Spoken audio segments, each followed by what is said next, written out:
Well, hello. Let's go ahead and turn the volume on for those that cannot hear the music under the game.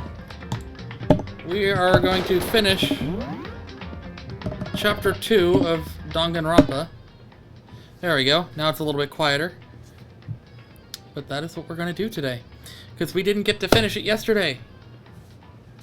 Oh no, am I dropping frames? I don't know. I hope I'm not. I hope I'm good compared to yesterday.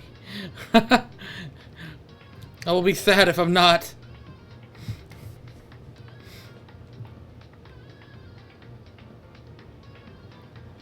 I will be very, very sad if I'm dropping frames again like I was yesterday. Because that would not be good. It would not be good.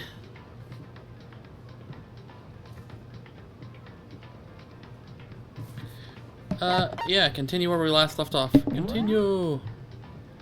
So we will continue. Exactly where we left off, because we were in the warehouse with Celeste. All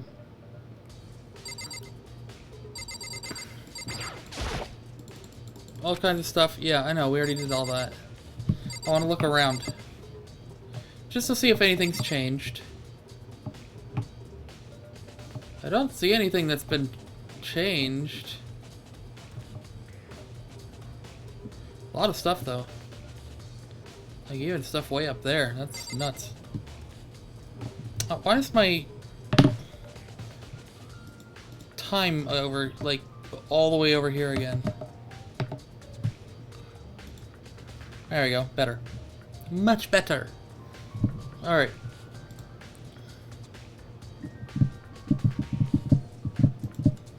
Bam bam bam bam bam bam bam bam bam ba ba ba ba ba ba ba ba ba ba.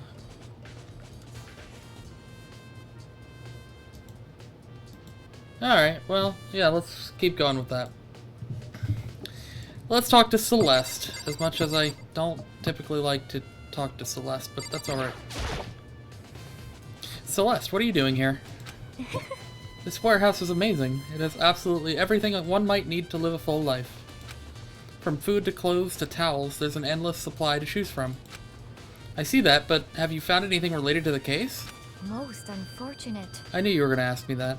I thought talking about the warehouse itself might misdirect you, but I see it was pointless. Then you did find something. Very well, I will tell you, and only you. Actually... Last night I saw her here. Chihiro was in the warehouse. What? Really? Indeed. This was right before nighttime. Hmm? What are you doing out this late? Oh, I was just... Are you planning to go exercise, perhaps? What? How did you know? Because I can see a blue track jacket sticking out of that duffel bag you're carrying. Oh, you're right. Thanks. Well, I'd better get going. I'm kind of in a hurry.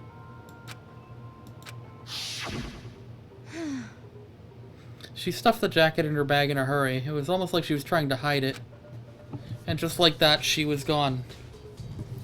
So, is Chihiro a he and not a she? Either way, Yes, indeed. still upset that they killed that bean.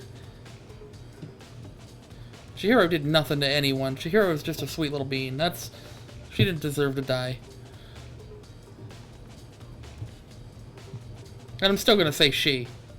Because, obviously, that's what Chihiro wanted. I know, it's a fictional character, but still. I assume she was merely stocking up to go exercise in the morning, but it would appear she ignored the nighttime rule and headed directly to the girls' locker room. If she hadn't broken our rule, none of this would ever have happened. You get what you deserve, I suppose. That's mean. This is why I don't like Celeste. She's right, but that's besides the point. So apparently, she went to the girls' locker room late at night in order to exercise without anyone knowing. But the strange thing is, there's no trace of the track jacket or duffel bag Celeste said she saw Chihiro carry, which would mean the killer would have gotten rid of it somehow. Hmm. Anything else? Actually, Oh, indeed. you already went through this. Oh, we already went through What? this. I thought you might have had something else. I was wrong. I'm sorry, Celeste. Stop talking. Yeah. Stop talking, Celeste. Uh-huh. Yep. Mm-hmm. Yep. No bag. Cool. Got it. Bye-bye, Celeste. Not a fan of Celeste. Never have been a fan of Celeste. So, what about the laundry room? Could they have gotten rid of the duffel bag in the laundry room?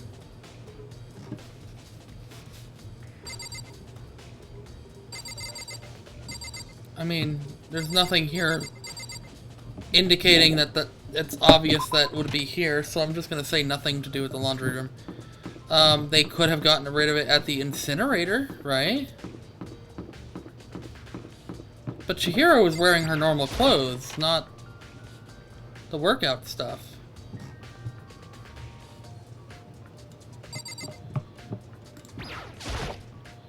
This is the trash room, the dump in other words, but with the gate in the way I can't actually get inside. Anyway, it's not related to the case. There's nobody left who could do what Leon did. Hatch on the floor. Door won't budge, it must be locked.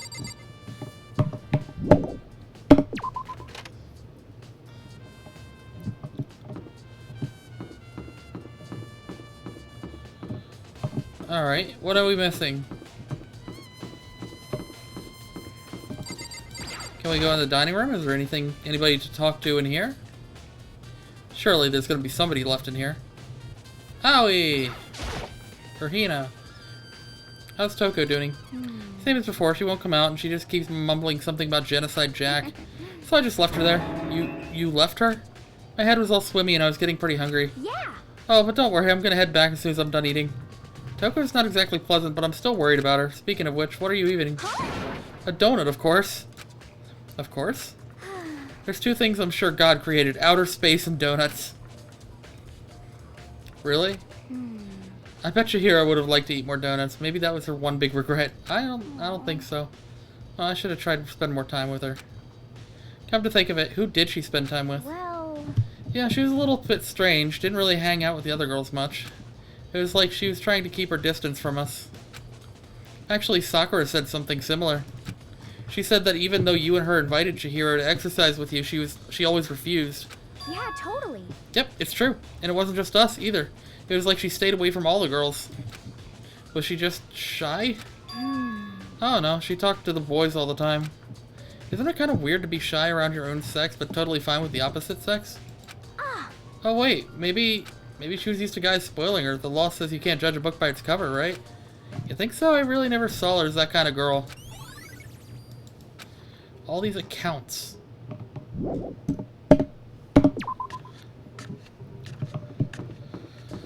And I guess it could be evidence, but like, okay, is there anything in the bathhouse?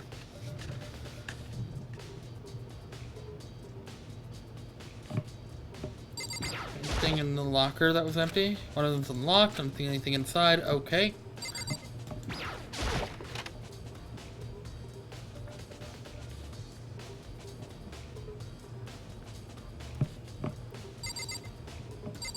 Nothing in here. What about the sauna?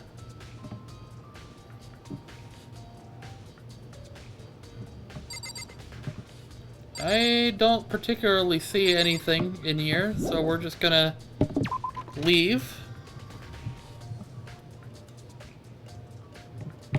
And leave the bathhouse. And leave the area. There's only one place I can think of to go, and that's back up to, like, the pool area. Unless, like, there's somebody in these classrooms. Maybe I should check the classrooms.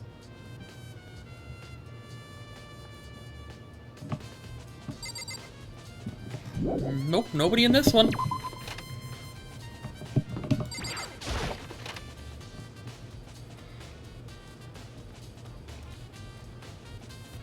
That's that note that was on the desk. Pamphlet's still laying there. Yeah.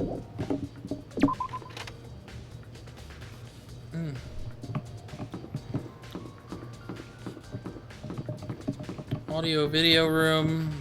Taka. Didn't I already talk to Taka? Maybe we should have confessed. Yeah, we did. I'm sorry, Chihiro. It's all because it was strong enough. It's okay, Taka. You didn't do anything wrong. You're just way too ambitious for your own good. I don't think there's anything in the gym. Gym had nothing to do with it. Though the gym bag could be there. A duffel bag. Wait, no, it happened in the pool room. Let's go back to the pool room.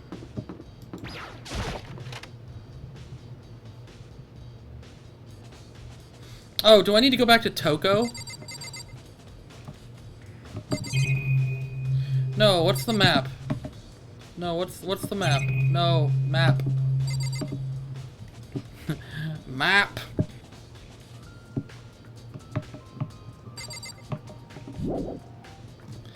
Yeah, map.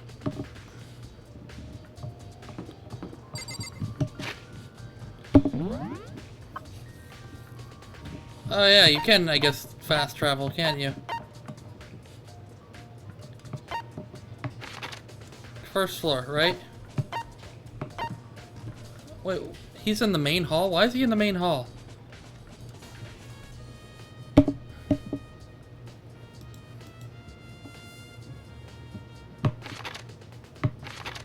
No, I want to go to the main hall. How do I go there, though? Enter? No.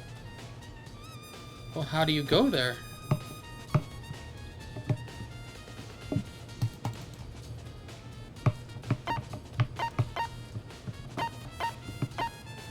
Oh.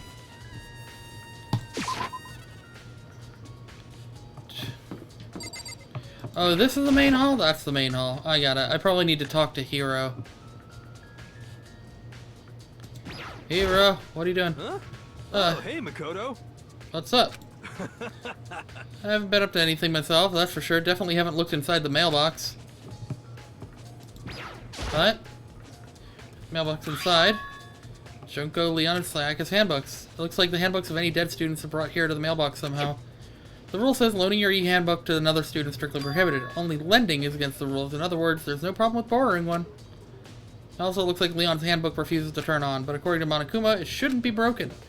Is this really unrelated to the case? Either way, something about it still bothers me.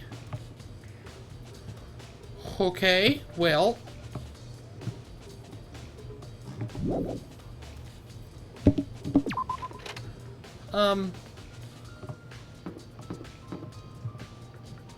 What am I missing?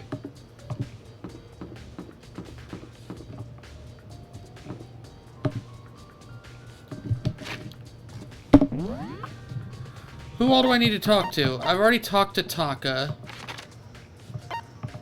Like, the... Oh, I need to go to these places. Okay, I need to go to these places. Archive and the library, I think is what it said. So we need to go into library.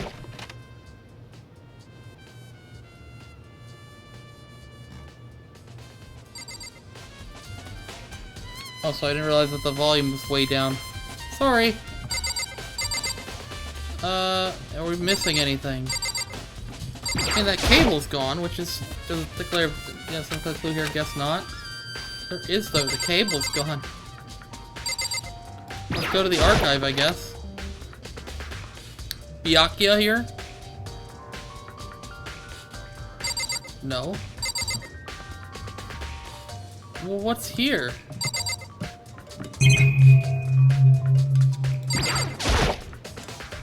One box empty. This extension cord was in there before. Genocide Jack's thing is gone. Byakuya probably has it. Secret Council revealing truth, comma, near. Guess I'd better not. It's a report on a presidential assassination. It's really intriguing, but if that means I could become our target, nope, I'll leave it where it is. Thank you very much. And then there's the lamp. The desk lamp. Byakuya grabbed that one thing over here and put it over here. Sure, it's dark over there. Alright, there's nothing here to do. Why did it say I needed to come here then?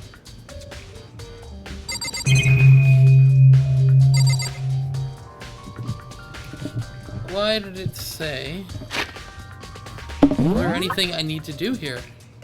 Like, there are clearly items of interest in that room, right? None of these other rooms have that on it. Oh. I already went to the warehouse. I did hers. I did hers. None of the dormitories have anything. I've already did that.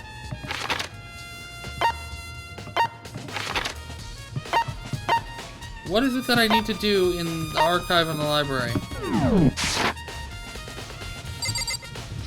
And do those go away if I click on everything? No, I don't need to go back in the archive. I already got everything in the archive. Maybe.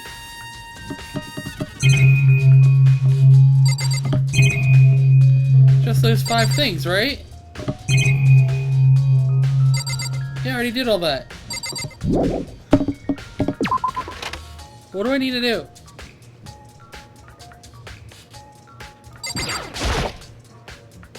According to this letter, Hope Speak Academy had stopped functioning as a school, and what's more, it didn't happen recently. Apparently, it's closed down over a year ago. The mastermind probably took over the abandoned school in order to start this killing game, which explains why there aren't any other students here because it's not a real school. Then there are these serious issues that forced the school to close down in the first place. Is there any connection between that and what's happening to us now? The mastermind's motive. If we can figure out why they would want to imprison us here, will that be enough to get us out of here? Or... That's the lamp again. Huh? The lamp won't turn on. Oh, I see. It's not plugged in. Lamp's cord isn't long enough to reach the outlet from here. But last time I saw it, it was definitely on, and it was definitely right here. Because of the extension cord. Yay! But there's no extension cord here now. I wonder if... Oh, that's what I needed? Even though I looked at the extension cord box in the other room? That's the only thing I needed, was to click on the lamp. Really? Okay.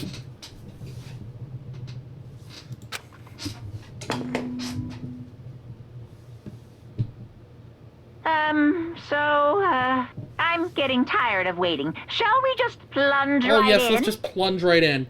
Thanks, Monokuma. It's the moment you've all been waiting for! The class trial! Whoa! You remember where to meet, right? Oh yeah, big red doors. Please go through the red door on the first floor of the school. Oh yeah. See you soon! It's about to begin. The red door is right through here.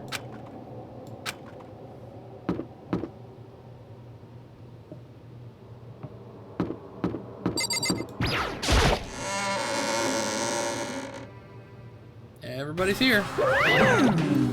So is everybody ready to... What? Am I blind or are we missing someone? Yo. Yeah, Toko's not here. Huh? And Toko is... You really don't remember? Come on! Kidding, I'm just kidding. How could I forget that little nut job? She's a crucial part of the class trial this time. What are you gonna do? Okie dokie. I'll go ahead and drag her out here kicking and screaming. Just one moment, please. Just like he said, a few minutes later, he reappeared, dragging Toko behind him. I told him I didn't want to, but he forced me. I can't believe you would drag a girl around. Terrible. You're terrible. Nah, so now everyone's here, right? Okay then, let's load to the elevator and let's get this show on the road. I'll see you guys down there. Let's go. So, shall we get going? It's time to find out who killed Chihiro. Damn right. Chihiro. Chihiro Fujisaki. She was so gentle, so calm and meek. Nobody had any problems with her. Someone made the choice to kill a girl like that.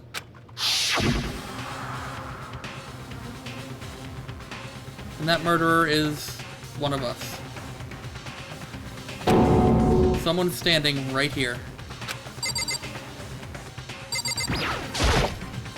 I gave you plenty to work with. Show us how far your logic can take you. Yeah. I guess I wasn't much help at all in this one. There's something odd about Toko's behavior.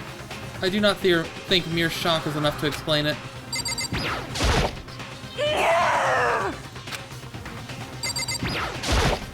Hey, come on. Fucking Toko, man. What's got her so worked up? How very Fujisaki. sad. I must admit, for being 3D, she was quite remarkable. Of course, just the idea of 3D makes me cringe. What's the problem? I don't know why the killer did what they did, but I'm sure it'll work itself out. Justice always prevails, right, bro? Shall we go? No, I need to talk to everybody. Well then. I will uncover the villain who performed such heinous acts on a weaker individual. You ready? We doing this? Yep. I think that's everyone. Let's go. We have no choice, right? We have to do this. It's true. Yes. I gave a small nod in reply. With one last deep breath, I walked toward the elevator on shaky legs. With each step forward, I could feel my heart starting to race faster and faster. As soon as everyone was on, the elevator began to descend. I couldn't get a handle on my emotions, couldn't stop speculating. That elevator's looking a lot emptier. The steel box sank with heavy clunking sounds deeper and deeper into the ground. And as we went deeper, the uneasiness in my heart grew bigger and bigger.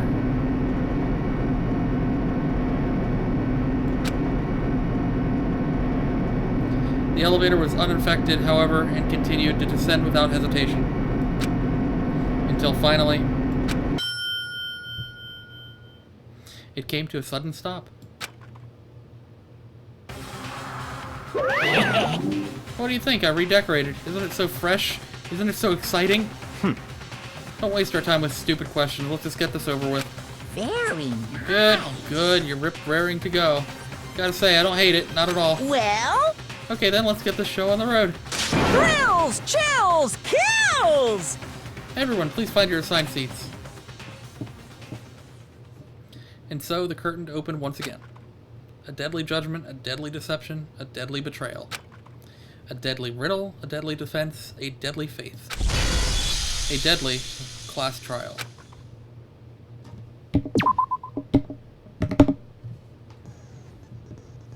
Set skills, because I know we have a couple now. Increases bullet capacity, effective during the bullet time battle. Yes. Did I get any others, or just those two? Melodious voice and vocabulary. So I got vocabulary from Toko.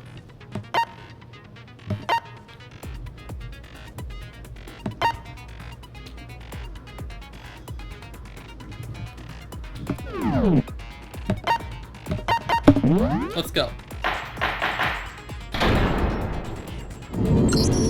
Let's begin with a basic explanation of the class trial. So, your votes will determine the results. If you can figure out who done it, then only they will receive punishment. But if you pick the wrong one, then I'll punish everyone besides the blackened, and the one that deceived everyone else will graduate. Okay, then. So, first off, let's talk about the murder weapon! We already know what the murder weapon. It was the dumbbell. Yep.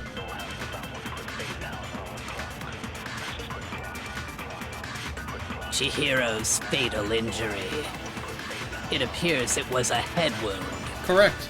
According to the Monokuma file, the killer used a blunt instrument. But what kind of blunt instrument could it have been? Dumbbell. Oh. Oh, that's not where they wanted it? Okay, fine. Chihiro's fatal injury. It appears it was. According to the Monokuma file, what kind of blunt? I bet it was an iron pipe. No, that's wrong. Okay, I should have waited. I should have waited on that one. I bet it was an iron Can we pipe. agree that the object that dealt the fatal blow was the dumbbell, found at the scene of the crime? Yes. It was covered in blood, and there was nothing else at the scene that could have caused that kind of injury. And the wound on the victim's head is consistent with the shape of the dumbbell. As far as I'm concerned, there's no mistake and no room for doubt on this one. Alright. You looked at her head wound? Well, yes. Yes! That's so creepy! But it's it's needed. You need to do that. It was a necessity. If you don't mind, I will proceed from here. Let's move on to discussion of the culprit. Although, I believe the criminal behind this heinous act is already quite clear. What? For real? Chihiro's killer is the fiendish serial killer, Genocide Jack.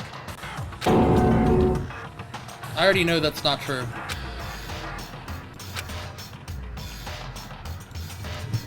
Go ahead and listen to the tutorial.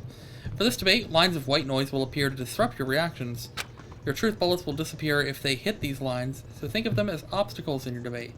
But there's a way to keep this white noise from getting in your way. Press the right mouse button to attach the silencer, which you can use to shoot down the white noise.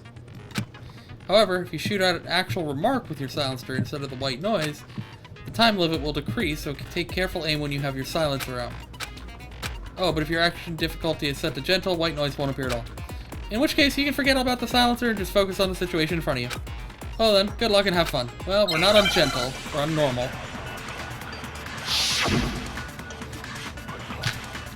Case file, yep. We're about to prove that wrong. Let's go. The culprit is Genocide Jack. I'm sure of it. Case closed, as far as I'm concerned. But that's impossible. Why? What makes it impossible? Well, I mean, come on. There's just no proof for it. Bam! No, it's wrong.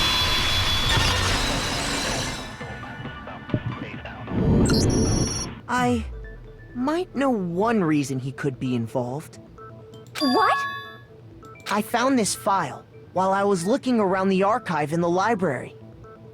I guess it's some kind of confidential file the police put together about the Genocide Jack case. What? That's kind of weird as shit, isn't it? What was something like that doing in the library? The why of it is probably more trouble than it's worth. So let's forget about that for now. Okay. More importantly, it outlines all the specifics of every though. Genocide Jack case in exceeding detail. Let me figure out why.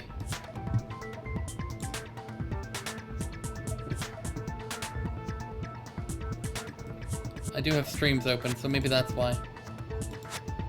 Yeah, hopefully that stops this. According to the file, there appear to be two defining characteristics in every Genocide Jack case. There's three, actually, but go ahead. The first is that a bloody message is found written at the scene of every murder.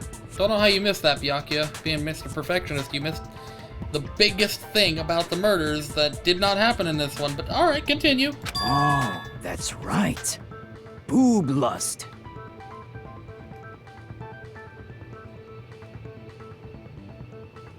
No. No. Hifumi. No. Stop it. Bad. No. It's actually bloodlust. But more important is the other characteristic, and it's something that has never been made public. Never made public? What the hell is it? Why don't you tell them, Makoto? Yeah, how they were positioned. I got it! Apparently, in every Genocide Jack case, the killer suspends the body in a certain way. Other than the killer, the only people who know about this are the higher-ups in the police department. However, Chihiro was most definitely suspended in the same way. Not exactly, but okay. So, how did the culprit know about this when only high-level police officials were aware of it? There's only one logical answer I can think of. It's because the culprit in this case is the real Genocide Jack. No fucking way! You're saying Genocide Jack is one of us? Yes. In fact, it's Toko. What? Well, okay, you figured that out real quick. Genocide Jack's true identity is Toko Fukawa. You lie! What? Hey, okay, wait, hold on a sec.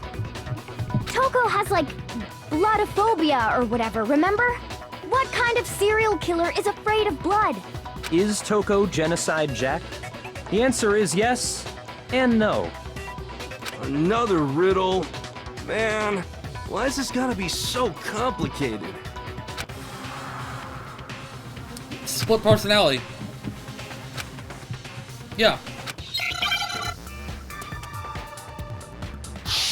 Hangman's Gambit, yep.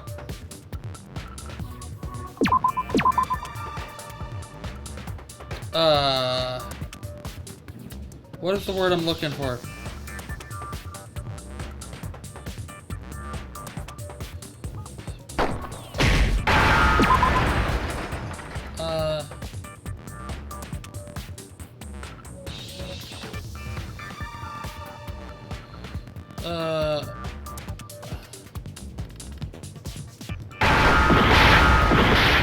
No? Oh, schizo? Okay. Look for that O. Now I understand. Is it because Genocide Jack has a split personality? Yes. Huh? I think I read that somewhere in the file too. They thought that the suspect might have, what did they call it? Dissociative identity disorder. Yeah. Oh, okay. But still, to go and say that about Miss Fukawa is... Perfectly acceptable. Toko's strange behavior after seeing the body is proof enough that she has a split personality. Yes. Her behavior changed, like, yes. I got it! You're talking about how she started acting totally different than usual, right? That's right. Think back. She fainted when she saw Chihiro's corpse, and then, when she woke up... Yep.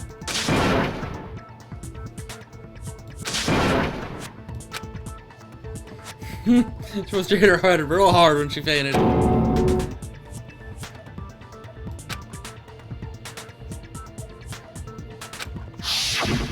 She was acting funny, that's for sure. That melancholy tone of hers completely disappeared. Don't go assigning adjectives to my tone without permission. Yeah, how dare you use your adjectives? Not to mention, once she regained consciousness and saw Chihiro's body again, she was utterly calm. In other words, within her is one personality that can't handle blood, and one that obviously can. So when Toko trapped herself in her room, it's because she was scared of Genocide Jack?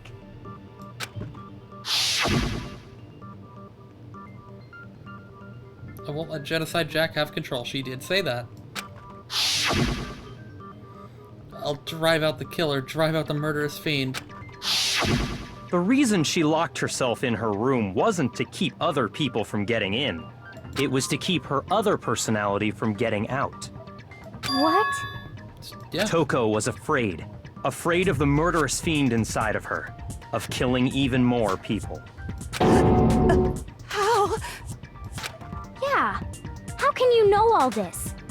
I do believe you misunderstood her. What she's trying to say isn't, how can you know all this?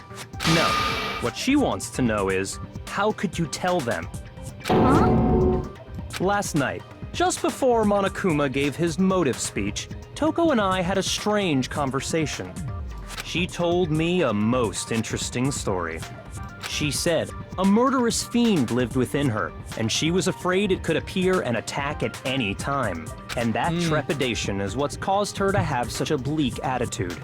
Isn't that right, Toko? This is all a lie. Right, Toko? I don't think it is. You said you wouldn't tell anyone. What? You promised! I can't believe you lied! You have only yourself to blame. You came to me with your tragic little story. I didn't ask you to. Damn, you're an asshole. God, Byakuya, you're such an asshole. This is the real world, not some romantic fantasy fairy tale. Besides, You broke your promise first. You said that as long as you were here, no matter what, you wouldn't let Genocide Jack kill anyone. But in spite of that promise...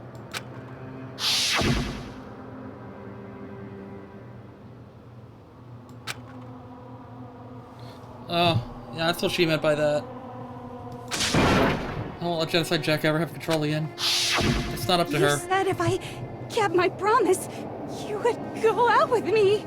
Oh. That's the only reason I promised. How many times do I have to tell you? I never said that, but you weren't able to do it. You just couldn't resist that rush you got from killing, could you? I tried. I swear I tried to control it. But your efforts were useless. What God a disappointment. Damn, Byakuya. I hate you. Well, the opening act is nearly finished. All that's left is to hear from the person in question directly. The person? You don't mean... Toko's body suddenly lunged backwards. A huge thud echoed across the courtroom, but in the next second... Oh no. Oh, Toko! Hello there! Is it me you were hoping to see? Jesus Christ, Toko. What the heck? So you figured it out, huh? Well, whatever. What are you gonna do? I'm the ultimate murderous fiend, Genocide Jack! Or better yet, let's go with Genocide Jill! What the fuck is this? Toko, what happened to you? Not Toko, that's a loser name, and what happened is a textbook split personality. So what if one of them happens to be a serial killer? You should turn a blind eye to one's faults. I fucking love Toko. And Jill. Genocide Jack. So intense. Like they say, sound and murderous mind, sound and murderous body. This one is so different from the one we've come to know. Yes, well, the world is composed of a front and a back, you know. Just like how every inning has a top and a bottom, or how in the depths of every truth lives a little lie. Behind every dark and gloomy soul lives another that shines as bright as the sun!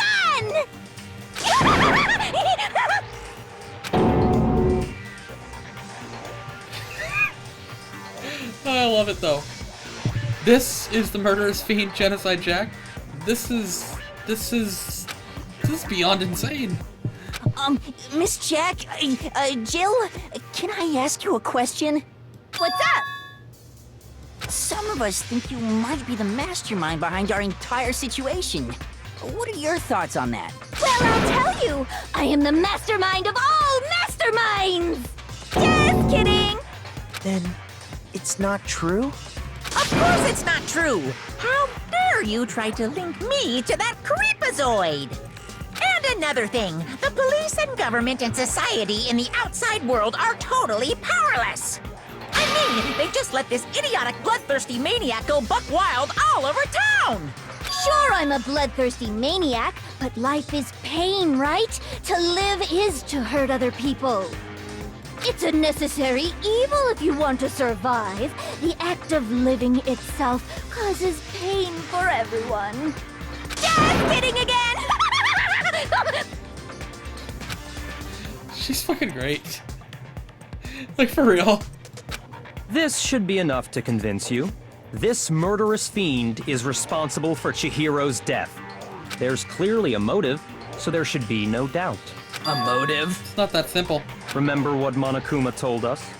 If someone didn't murder and graduate within 24 hours, an embarrassing memory or secret would be revealed.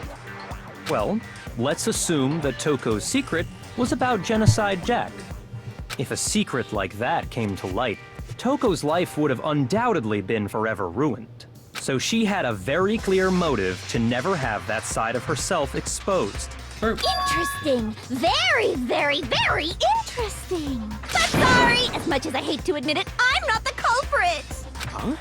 Uh-huh. But I cannot imagine anyone other than you could murder someone in such a bizarre fashion. Maybe so, but nevertheless, it's the truth! Do you really expect any of us to believe you? Yeah! I could never believe a word you say, you monster! I already know it's not true because of the scissors. Yes. The scissors. Case file? Is it the case file? Status of the dead body. Oh, okay. Sorry, but I didn't kill anyone! You say that, but do you really expect any of us to believe it? Perhaps if you had an alibi, that would change things. Oh, an alibi, huh? Now we're talking! When you compare your past murders to this incident, the modus operandi matches completely. What more proof do we need? You... Give it up. You killed her. No.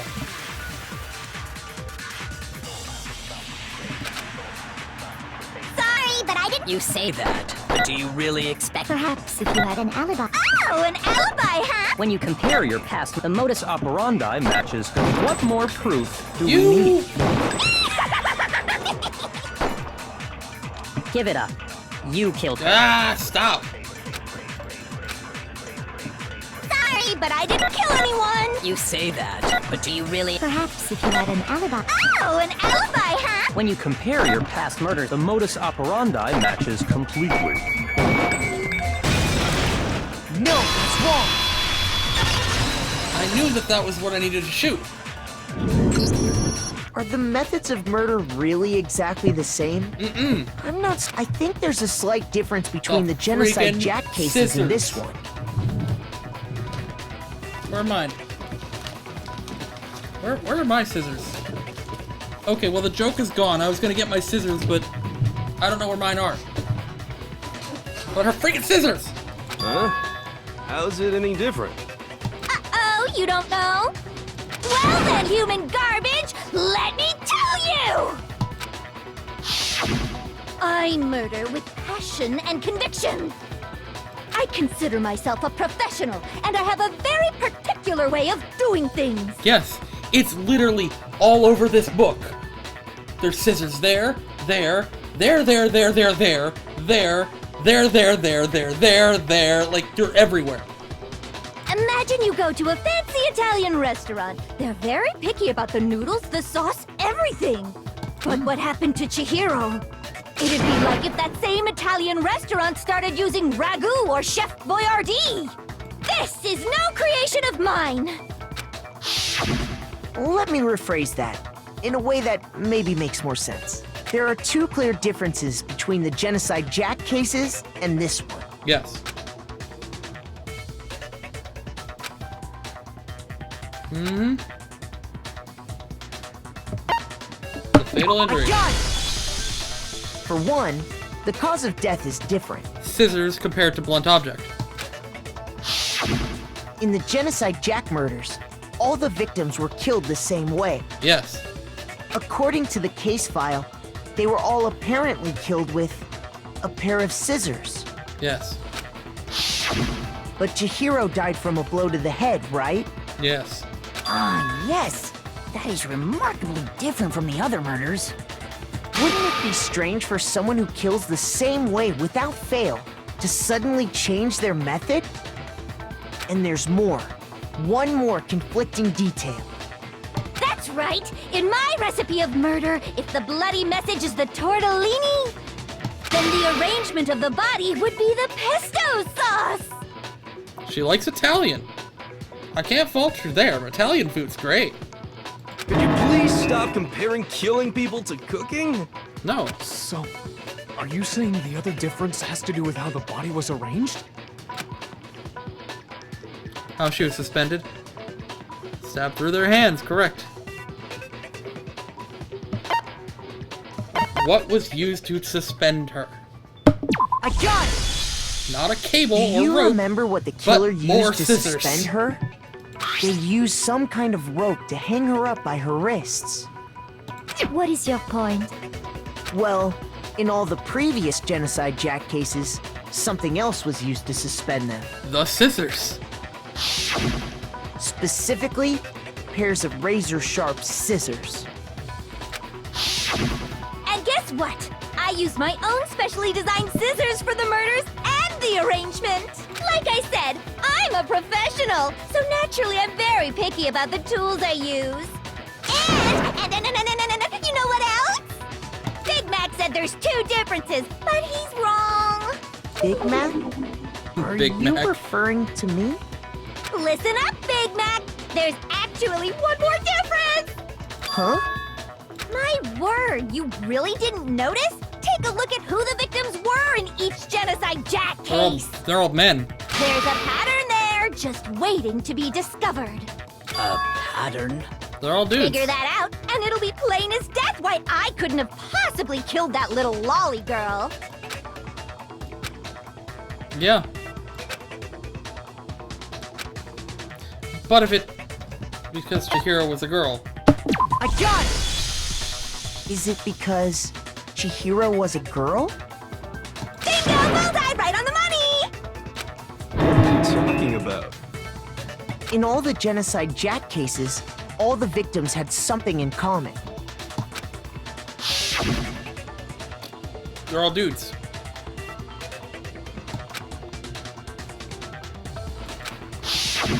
They were all guys? That's right! The people I kill with such passion and conviction are all adorable little men! I can't believe I said it! I'm so embarrassed! The hell is wrong with you? A lot of things were wrong with her.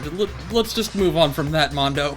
I can't help it! I'm just a full-throttle boy-on-boy fangirl, and the mopey side of me just hates it. But now I'm on the fast track to becoming a full-fledged fan madam! So since Chihiro was a girl and not an adorable little man, you wouldn't kill her? Would an Italian chef suddenly start making ramen just because they're both noodles? Don't be stupid. I have too much passion and conviction to cross that line. That's the absolute reality of the one and only. We get it. You've clearly explained your hobby and your philosophy. But that's not all there is to it. It's a different matter entirely, when you're forced to kill in order to survive. Quiet, lowly car! Lowly? I would never kill for a reason as petty as mere survival. And if by some fluke I did kill to survive, why would I bother with the message and arrangement? It'd make me the obvious suspect! She's got a point. That does make some amount of sense. Plus, whatever reason I have for killing, I would never leave out my prized scissors. Who would go out of their way to use a big, stupid, heavy dumbbell? Maybe you use the dumbbell because But it's also very heavy. Scissors in the school. Any scissors? I don't just use any scissors. I only use my own set of high-class envy of the entire world scissors! Okay, whatever. There still aren't any in the school. Are you sure about that?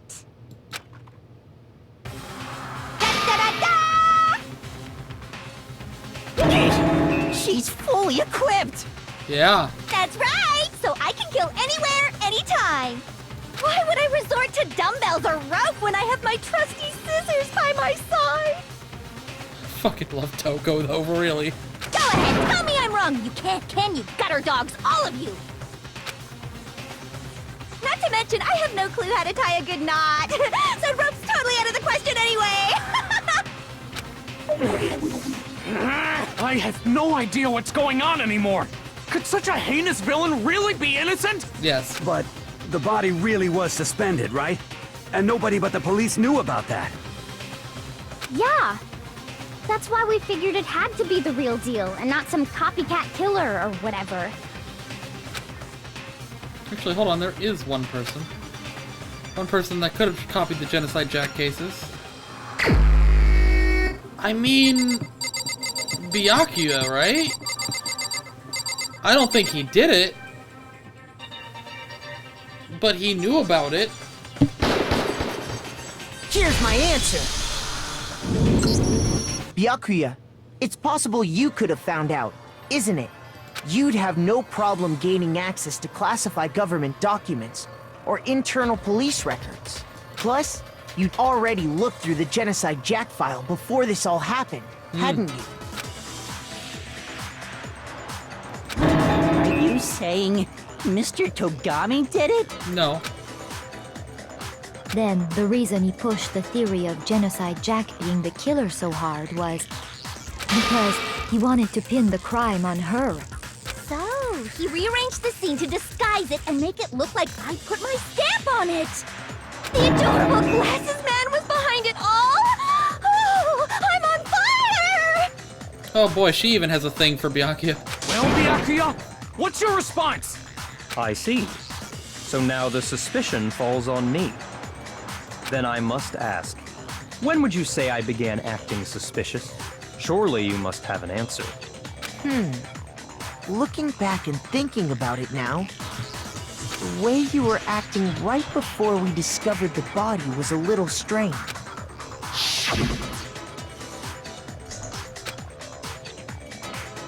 Well, the fact that he started talking to us is strange to begin with, because he didn't want to talk to anybody. But that's alright.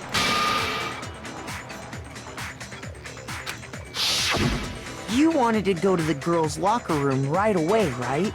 Right. But since you're a guy... I should have naturally thought of the boys' locker room first. Is that what you want to say? You would think. The victim was Chihiro, a girl. Hence why I said we should check the girls' locker room. That also makes sense. Nothing strange about that, I'd say. On the contrary, there's something very strange. Okay then, what's so strange about it? Go ahead, share with the rest of the class.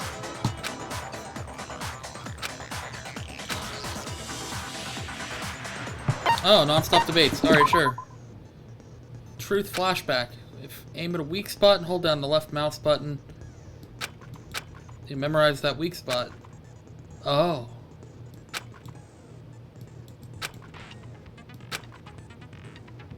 Okay. Memorize different weak spot. Okay, I think I know what this is.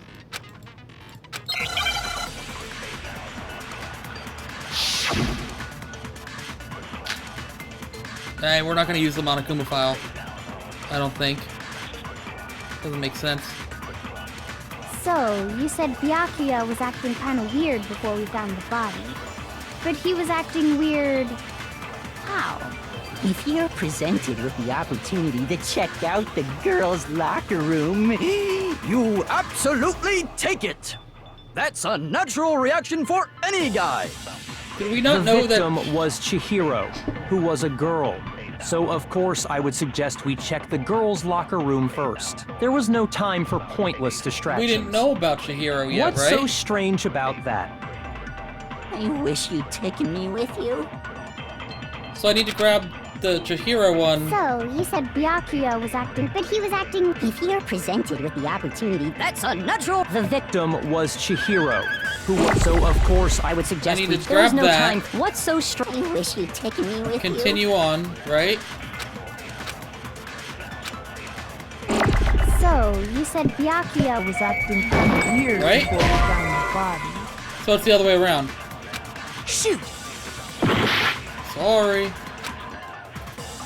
So, you said Byakuya was acting kind of weird before we found the body. But he was acting... So I need to shoot before we found the body. That's a natural... The victim was Chihiro, who was a girl. No! Yeah, because he said, yes, we need to go into the girls' locker room. That's before we found the body, right? I'll tell you what's so strange about that. Because up until we actually discovered the body, we couldn't have known who the victim was. So your claim that you went to the girls' locker room first because Chihiro was the victim doesn't hold up. I see.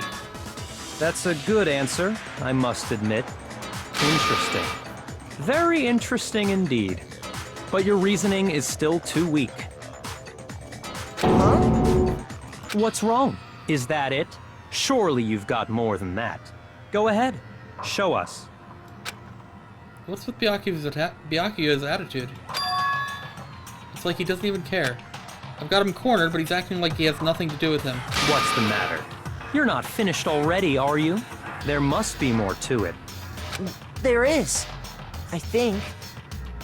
There is more to it. Think about it. We just talked about the differences between this case and past Genocide Jack incidents. Yes. The proof you're looking for is hidden in there. Oh? Proof that I'm the culprit, you mean?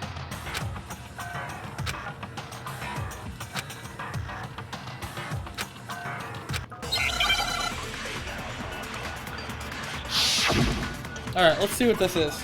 Library desk lamp, okay. Oh, they're gonna go on the extension cord because he was using it, right? Yeah, okay. What? The difference between the cases? You want me to explain it again?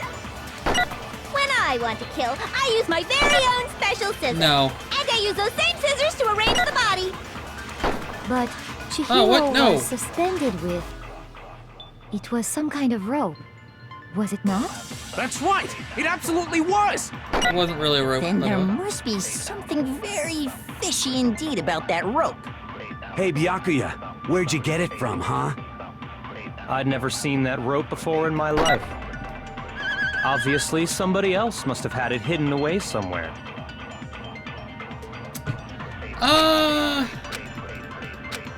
No. What? The difference between the cases? You want me to explain it again? When I want to kill, I use those same scissors to arrange... But Chihiro, it was some kind of... That's right! It absolutely... Then there must be some... Hey, Byakuya, I'd never seen that rope before in my life. Obviously, somebody else must have had it hidden away somewhere. Oh, you stupid pink text. You want me to explain? When I want to kill, I use those same scissors to... But Chihiro, it was some kind of... That's right! It absolutely was! Then there must be some... Hey, Byakuya, I'd never seen that rope before in my life. Lies! No, it's wrong!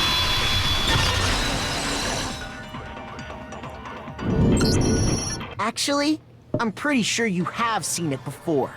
Because, you see, that rope, or should I say, that extension cord?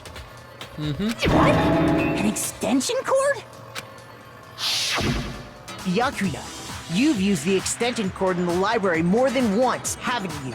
And the same extension cord that was in the library all this time went missing after the murder. Yep, it did. And there's no way someone who uses that extension cord as much as you do wouldn't discover that fact. And Byakuya must be the one who took the extension cord. I can't imagine any other possibility. That's really what you think? Then your conclusion is something like this? I killed Chihiro in the girls' locker room, then hung her up and wrote that bloody message. I intentionally made it look like Genocide Jack was behind it. Is that about right? He's totally calm. Or he's doing it again. He's totally calm, totally unconcerned. As if he's not even involved. Wait, not even involved? What's wrong? I asked you if you think that's what happened. Hell yes, that's what happened. So that's it, right? Byakuya's the killer. I don't disagree with not disagreeing. He kept calling this a game, right? So he'd be totally willing to do something like this to win. It's too straightforward. Sorry, but could we hold on just a second? I think we need to talk about this a little more. Huh? Do we really need to? We've already No, we have decided- not. I know, but still. There's something that's still bothering me. Is that right? And what, pray tell, is still bothering you? I killed her in the girls' locker room, then disguised my crime. Specifically, I dressed it up to make it look like it was the work of a homicidal psychopath. What about all that bothers you? Wait. What was that just now? Something's not right. Chihiro's body was definitely found in the girls' locker room, but does that mean... Can I really just accept what Byakuya said as the truth? No. No, I don't think so. There's definitely something off about what he said.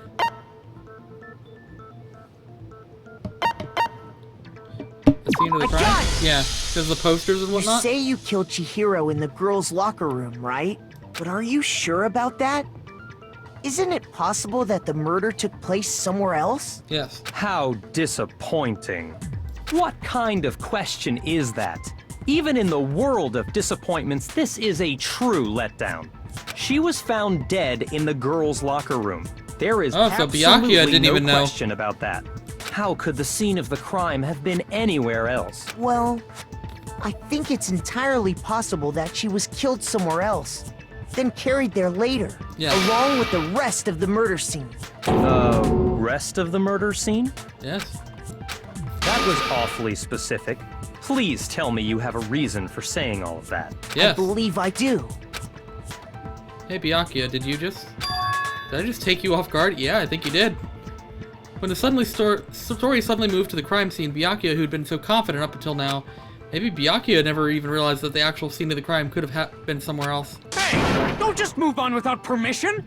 What do you mean she was killed somewhere else? Come on, Makoto.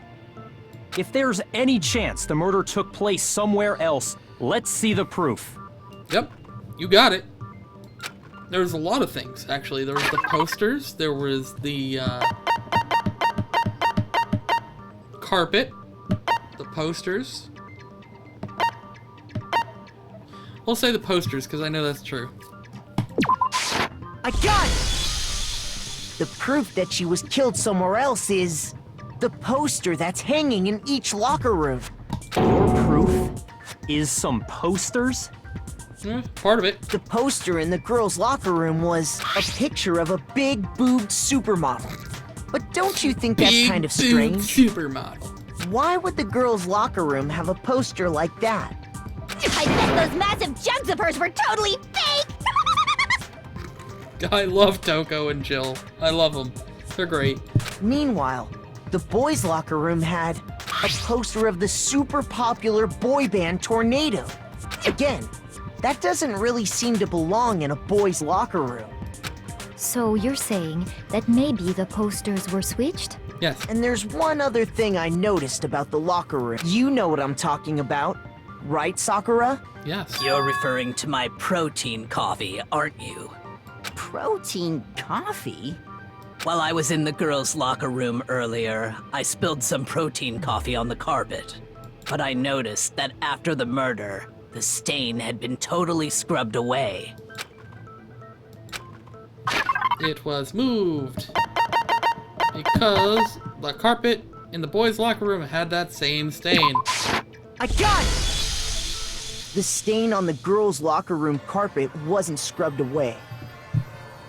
In fact, I found it on the boys' locker room carpet. That's definitely the stain from my protein coffee. Then, does that mean that the carpets were switched too? Yes. But why would anyone do that? To change the To scene move of the murder crime. scene from one locker room to the other.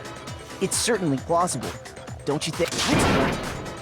In other words, in order to completely swap the scene of the crime, the blood-stained poster and carpet were moved along with the dead body. Yes. By doing this, the killer was able to change the entire room where the murder took place.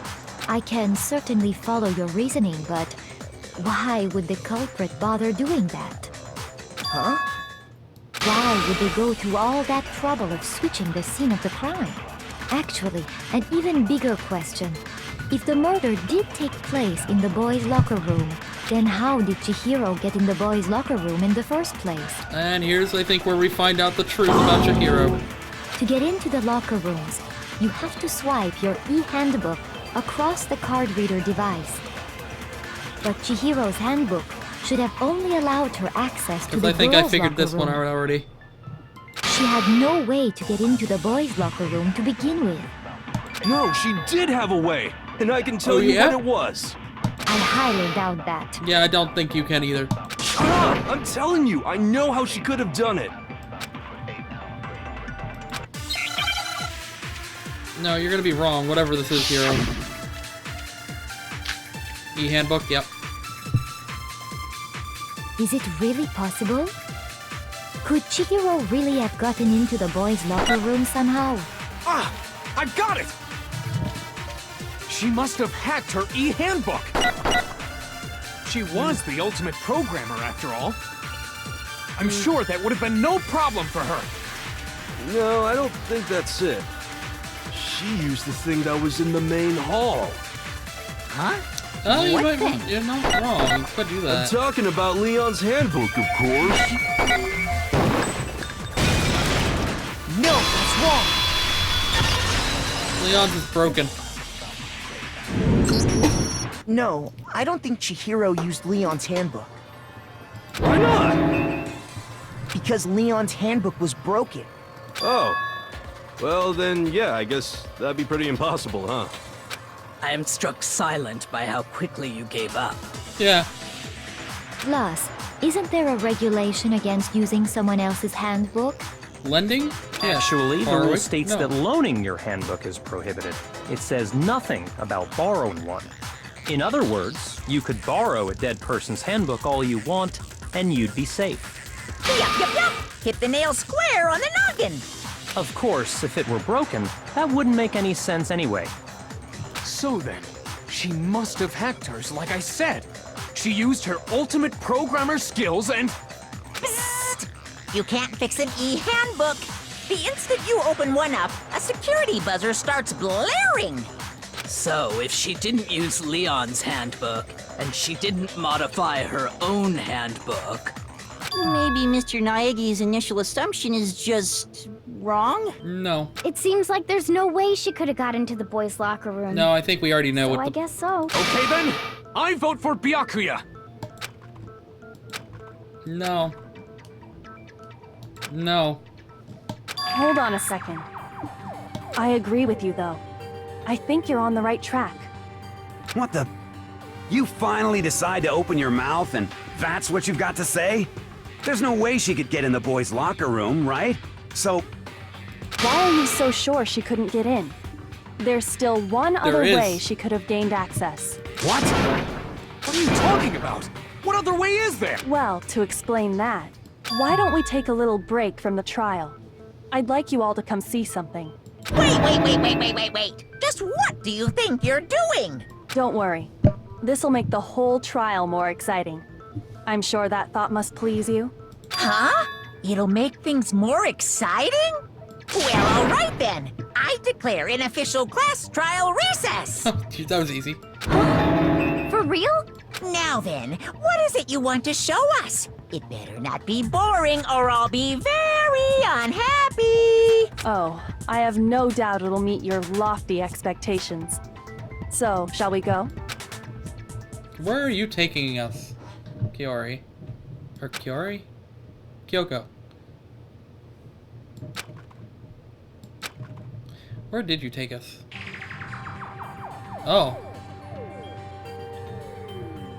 The girls' locker room? You've already searched Scene this of the place crime. top to bottom. What are you trying to pull, Missy? I'd like you to examine the victim's body one more time. You want to check it again? Be sure to examine the entire body very carefully. Examine her carefully? Hifumi? No, wait! Not you, Hifumi. It's probably best if I don't run my hands all over a girl's dead body. It's not that I'm creeped out or anything, it's just... based on religious grounds, you know? Very well. I'll do it. But you're a girl. You shouldn't have to touch a dead body.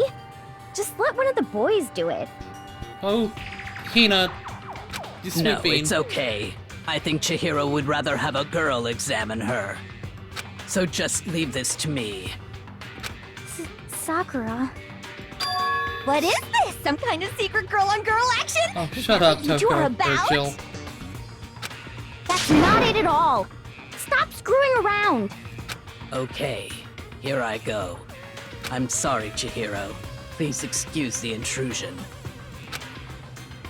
Putting her hands together in a brief prayer, Sakura then began to quietly examine her body.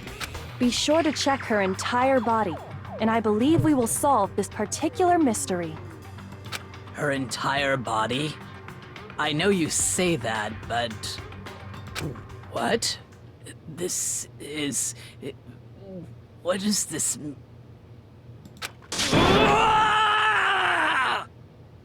What is it? I think she just found Chihiro's secret. Not possible. It's not possible. Sakura's eyes were staring wildly at Chihiro's lifeless form. Her massive frame trembled. This girl is what? Is a boy! Yes. Ah, I see. So she was actually a he. Interesting. You're joking, right? I wouldn't joke about this. Then Yeah. It's really true? Yes. Chihiro was a guy? Chihiro, if I'm not mistaken, was transgender. Therefore, Chihiro, still a girl, born a guy. But yes. Oh, what? You guys didn't know? Heck, I knew that right off the bat. Chihiro Fujisaki was totally a guy. Was. He was a cross-dresser? Oh, no, I'm really on fire! I wish I had killed him! Shut up, Jill. So that's what Kyoko wanted to show everyone, huh? Interesting. Yes, that certainly does make things much more exciting. Now let's ride this wave of excitement back to the courtroom and get back to the trial. Yeah. Ahem. I do apologize for keeping you waiting. Now then, let's resume the class trial. We've all just learned of the shocking revelation that Chihiro was actually a boy. Let's pick up from there. Yes, well, I don't know his reason for hiding it, but the fact is, Chihiro was not a girl, but a boy.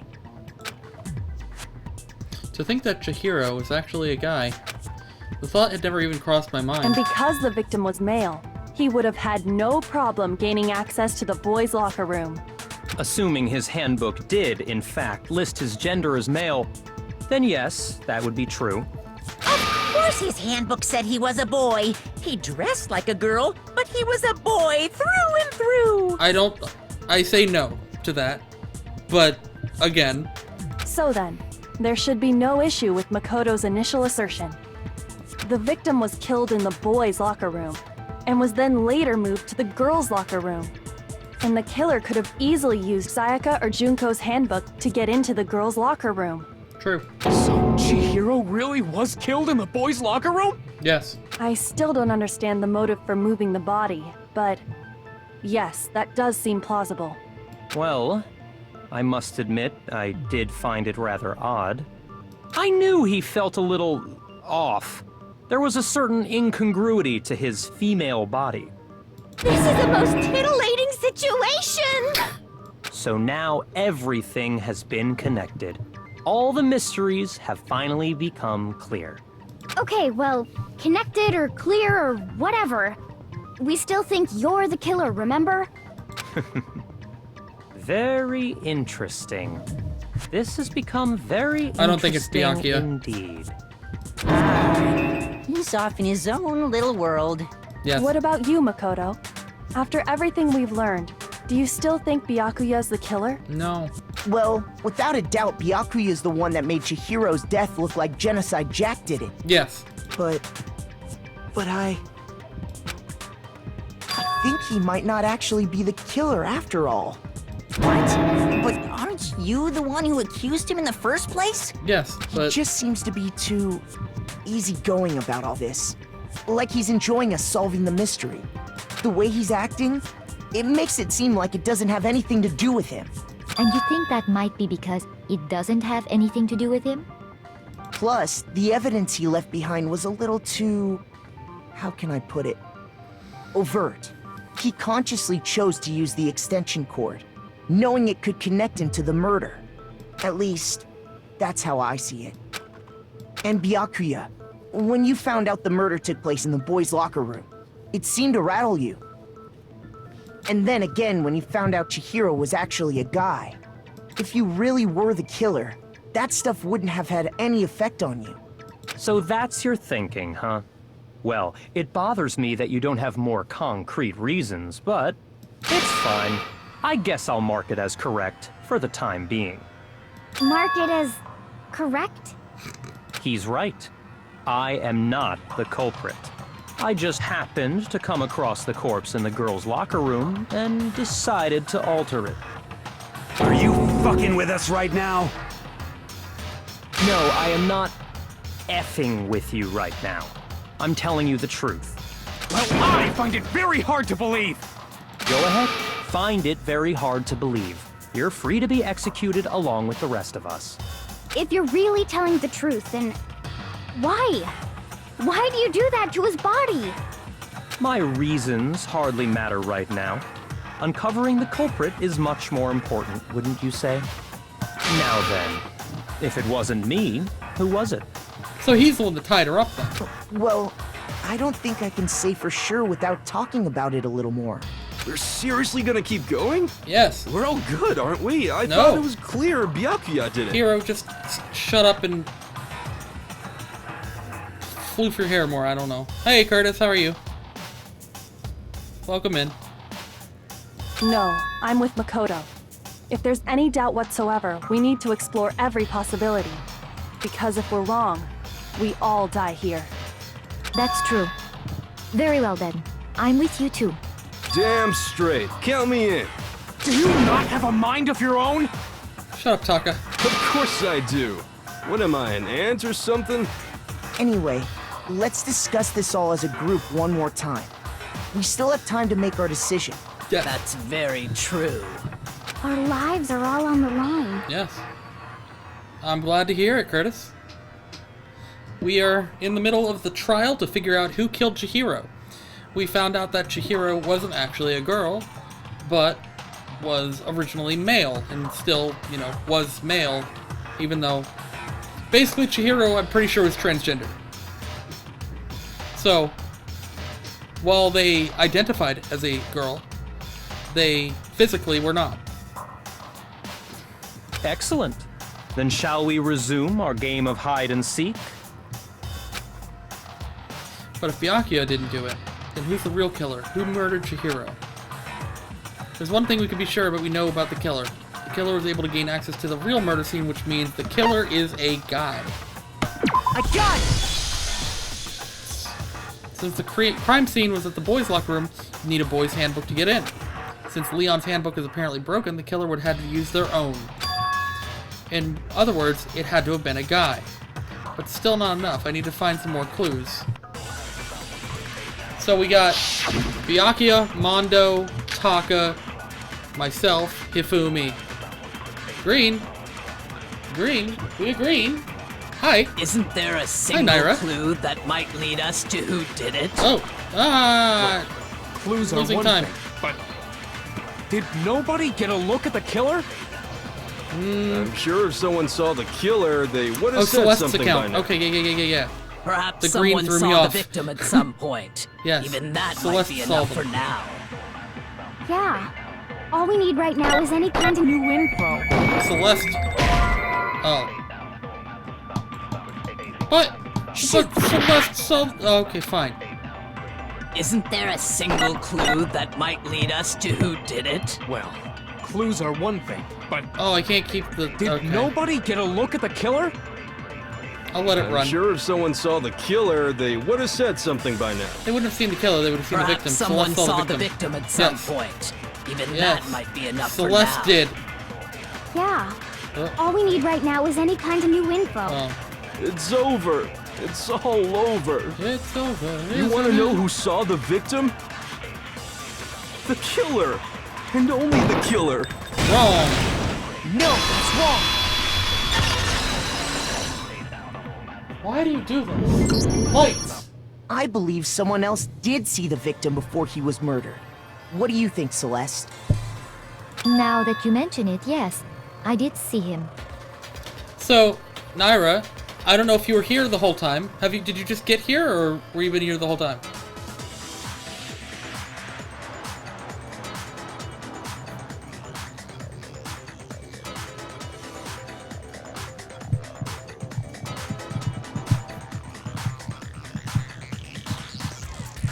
Where's my phone? Oh, it's right here.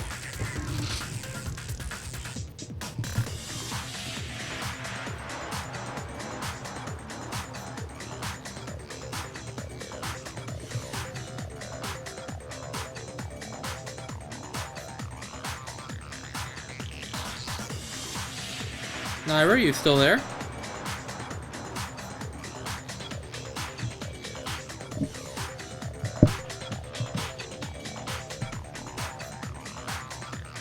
I don't know if Naira's still here or not, or if maybe it's just really slow. I have no idea. Well, thank you for the green if you are still here.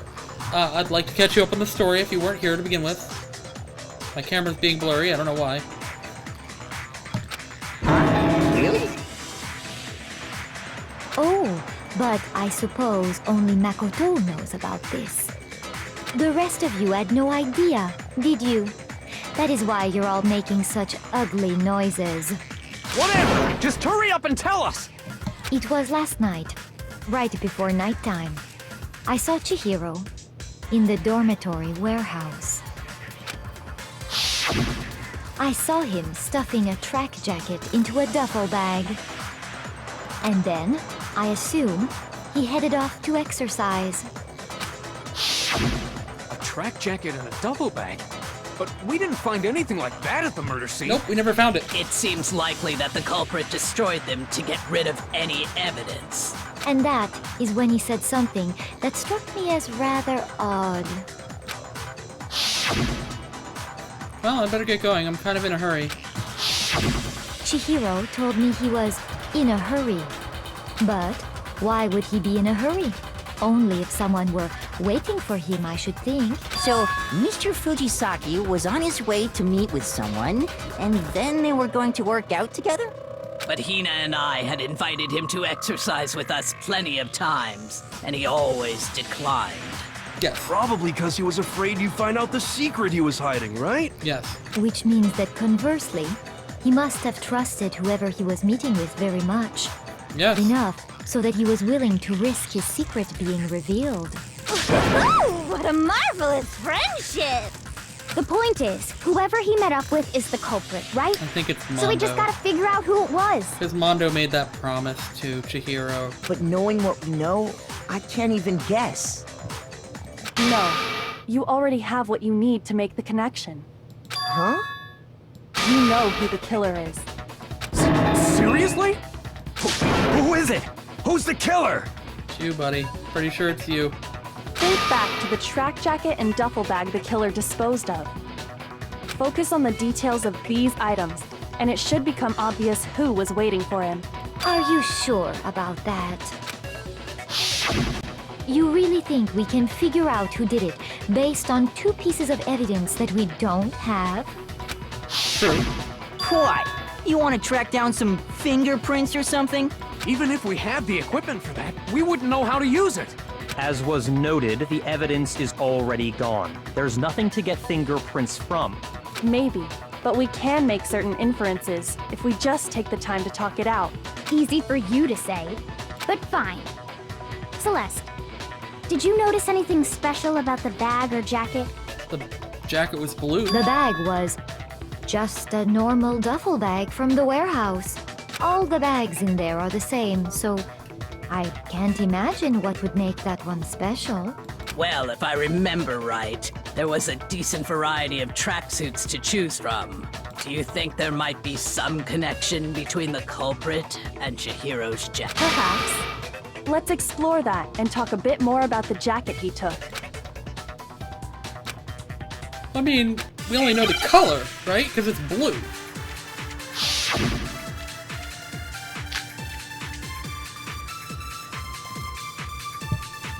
First of all, we know where Chihiro was headed.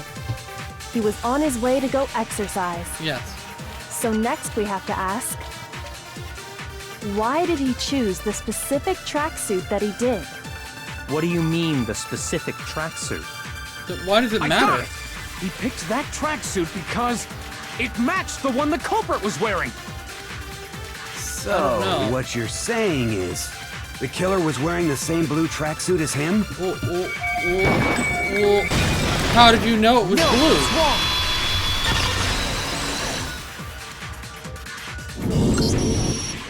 Hold on a second, Mondo. What did you just say? He fucked up. It is Mondo. Huh? What'd I say? When Celeste testified a few minutes ago, she said... I saw him stuffing a track jacket into a duffel bag, and then I assume he headed off to exercise. Never mentioned She never the color. said anything about the jacket's color. So why did you say Chihiro's blue tracksuit? What are you... You just... Hey, Celeste. What color was Chihiro's tracksuit? As a matter of fact, it was blue. And before we began the trial, did you tell anyone that? Just us. The only one I told about any of this was you. Then, Mondo, how did you know what color Chihiro's tracksuit was? Because I just... I'm sure he saw the clothes at some point in the investigation. No, that can't be it. No, nobody saw it. Nobody saw any of it. The bag and clothes were surely disposed of by the time we began our investigation. Yeah. Then the only reason he could have known what color the tracksuit was... He was the one Chihiro was meeting is up if he with. saw Cherry with it before he died! Cherry. That's the only possibility! That's a cute name for Chihiro. Cherry. Cherry? Are you talking about Chihiro? So, how about it? Did you see the tracksuit or didn't you? Just by chance. I just happened to see it last night. He walked past me, and he was carrying the tracksuit in his hands. No, that can't be it either. Yep, it was in a According bag. to Celeste's testimony, She stuffed the jacket in her bag in a hurry. It was almost like she was trying to hide it. Just like that, she was gone. and when Celeste noticed it, Chihiro made a point of making sure the jacket was completely in the bag. If you just ran into him briefly, you couldn't possibly have seen what color the tracksuit was. True. Yeah. It would appear you've dug your own grave. Perhaps. But you handed him the shovel, didn't you? That's why you said what you did. Focus on the tracksuit and it'll be obvious who he met with? What a bunch of nonsense.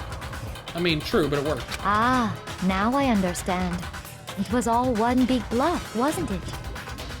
Your true intention was to draw a slip of the tongue from the culprit.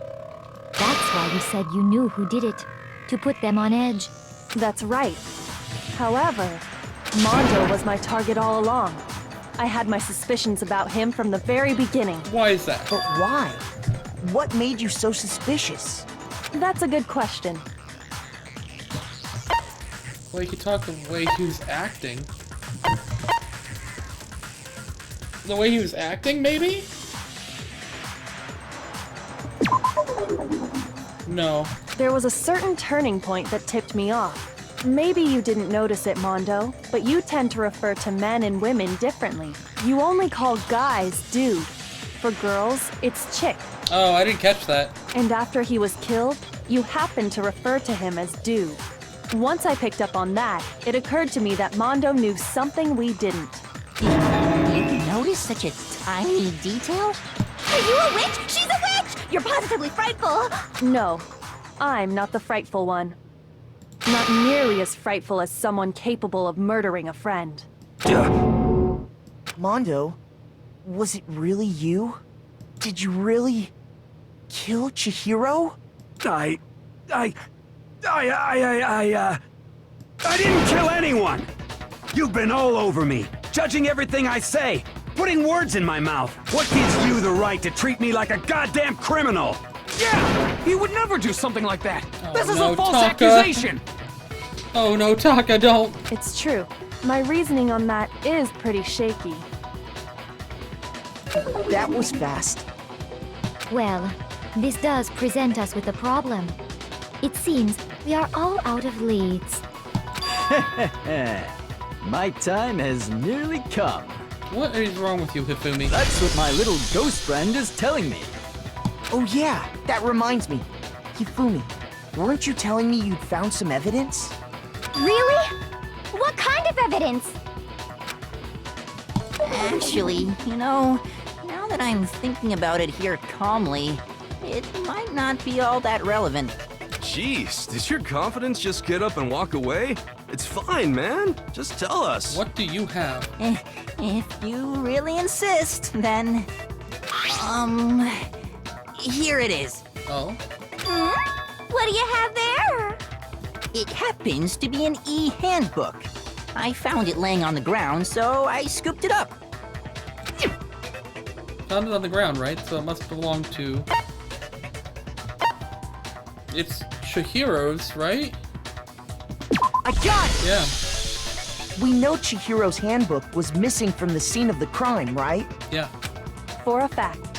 For a fact indeed. I was totally sure I'd found it. Then it must hold some clue about the culprit, right? Well, that's what I was hoping. Oh. But it's busted. It won't even turn on. I imagine the culprit broke it to get rid of any evidence after the murder. But they can't break. That's odd. I didn't think the handbooks were quite so fragile. You're right. They're not. They're totally waterproof and shock resistant. It would take an awful lot to break one. And yet, this one does appear to be broken, as is Leon's, sitting useless in the main hall. For all your confidence, that is a remarkably high failure rate. Do you think there might be some kind of mystery in there somewhere? Yes. How precisely did the handbooks get broken?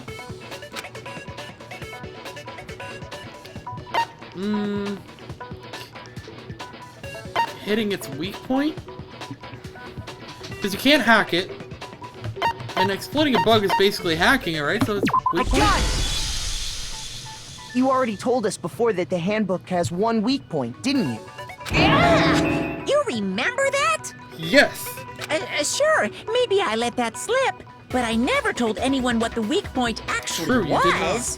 But if the handbook is supposed to never break, and two of them broke in quick succession, then... Then we can only assume that someone's figured out its weakness. You know what the weakness is, right, Monokuma? So, what is it? You're asking me? I think it's a necessary piece of information if you want this to be a fair trial. It's true. But if I tell you, and someone else decides to copy it, that would be very not good. Just tell us already. Why would we want to break our own handbooks? Oh well, I have a weakness for pushy demands. But you're sure you won't follow their example? I mean, they might. Then allow me to make a special announcement. The weak point of my cutting-edge e-handbook is... when it's exposed to high temperatures for too long, it will suffer a meltdown and totally break! I flippin' knew it! You knew it? Yeah, because I found the handbook laying on the floor of the sauna. The temperature in the sauna can reach over 200 degrees. Strange how you don't get burnt, huh? It's because as your sweat evaporates, it creates a cooling layer of air around your skin. If the hot air of the sauna were somehow pushed directly onto your skin, you'd definitely get fried. I love Genocide Jack, or Genocide Jill. The freaking tongue, and she's... This is why I like Toko. Toko is such a good character, with Genocide Jack and everything. That layer And of she's air would psychotic, get and blown that's away. just hilarious to That's me. why you may feel a burning when you move around. So when you're in a sauna, make sure to keep nice and still. I've never been in a sauna, actually. I think I'd like to, though. Interesting. I learned one new fact today. That is a mere trifling speck of knowledge. Anyway, if you found the victim's handbook in the sauna, then the killer must have been purposely trying to raise its temperature in order to break it. Mm-hmm. Meaning the culprit somehow knew its weakness. But how'd they find out? Monokuma said he didn't tell anyone, Mondo's still right? looking real angry. Indeed. Quite the mystery. Well, Taka and Mondo were both in the sauna, probably with their handbooks, which is probably how Mondo's got broken, because he left his clothes on. What if they found out by accident? What do you mean by accident? What if the killer took their own handbook into the sauna, not knowing its weakness, and it broke? Yes. They'd realize it was broken, of course, and it wouldn't be hard to figure out why. And once they had Chihiro's handbook, they knew they had an easy way to dispose of it. I won't say it's not possible, but who would have done something like that? Mondo and Taka. I don't know of anyone who took their handbook into the sauna. I might know someone who did. Whoa! Seriously? I think the one who may have taken their handbook into the sauna was... He knows. Taka knows. The one who wore all their clothes, which is what I just said, into the sauna. We already know. He didn't have his clothes on, he took his off. It was Mondo. Here's my answer. He wanted to be a tough guy, he kept his clothes on. Mondo, your handbook got broken in the sauna, didn't it? What? Why? Why do you keep accusing him? Mondo and Taka had an endurance contest in the sauna not too long ago. Yep.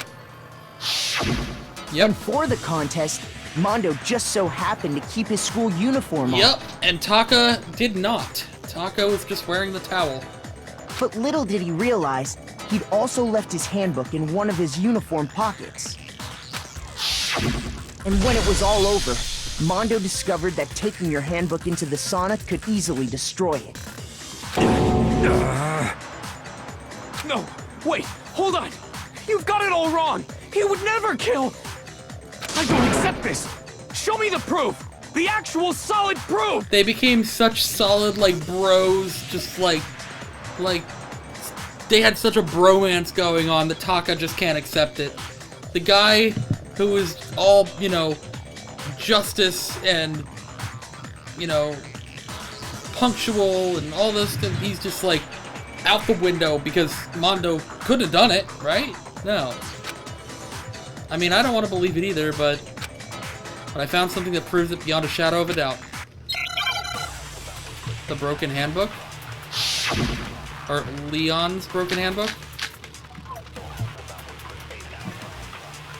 Yeah. Let's test Makoto's assertion. If what he says is correct, then Mondo, you broke your own handbook. Yes. In other words, if Mondo's handbook is actually broken, then that proves that what Makoto said is right. Yep. Well, my goddamn handbook works just fine. Oh, see? Ooh. Look! Makoto Ooh, was wrong after all! Mondo wouldn't hurt a fly! Ooh, you moving that upward. Ooh. I know. I know. I like Chihiro. I also liked Mondo, but Mondo totally did it. Let's test Okay. Makoto's assertion. If what he says is you broke your own handbook. In other words, Yep. if then that proves. Well, my goddamn handbook works just fine. No, it doesn't. Oh, you son of a bitch. Look! Makoto was wrong after all! Mondo wouldn't hurt a fly! Oh my god. I know what to do. It just keeps going fast. Let's test if Yep, what yep, he yep, says is yep. You broke your own handbook. Boop, boop. In other words, if Mondo's, then that proves that. Well, my goddamn handbook works just fine. Gotcha that time. That is wrong. Mondo, the handbook you have right now, is it really yours? Nope. The fuck is that supposed to mean? The broken handbook that was in the main hall, isn't that one actually yours? Yep, so he has Leon's. What the heck are you talking about? What I mean is, I think Mondo swapped his handbook out for one that actually works. I think he took Leon's handbook and replaced it with his own. Also, hi, bees. I don't think I said hi to you yet. Hi, welcome in. After all, I meant to- Monokuma said himself that Leon's handbook never should have broken. True. Because the baseballs wouldn't have killed it. The heat did. But yeah, I meant to do the trial last night, but my internet decided to just be a butt last night and drop all kinds of frames, so I'm finishing that up tonight.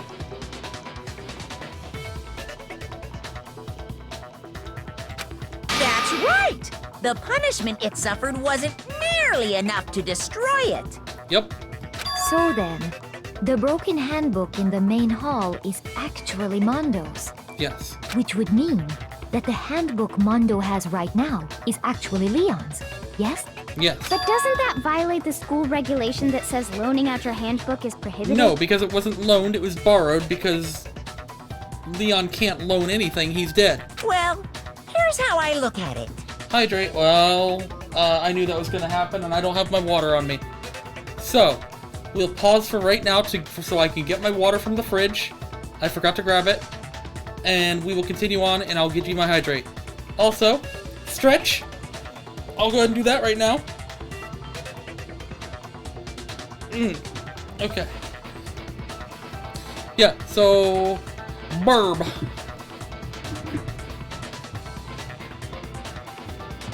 I'm gonna burb.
There we go.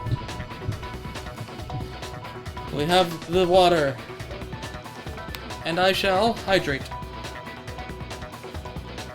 Thank you. And it's cold too, because I just took it out of the fridge. There is a rule about loaning your handbook to another student, but if they're dead, they're not a student. It's kind of a gray area, I admit. But no worries. If anything, it just makes things more interesting. As such, I decree that exchanging handbooks with a corpse is not a violation of the rules. Well, Mondo, if I'm wrong about this, you're welcome to say so. I'm happy to admit I made a mistake, but... Son of a bitch! What's wrong, bro? Come on! Tell him he's wrong! You are wrong! You have to be wrong! Everything you just said is wrong! You made it all up! Okay, then why don't we look back on this case one more time, from the beginning? That way, we got a comic book to make. Clear, and we'll all... Oh, I didn't let him talk. Alright, so Chihiro went to the warehouse to get the duffel bag. Celeste was there, saw Chihiro. She was walking out. Chihiro, or Celeste, saw the bag. So where's the bag?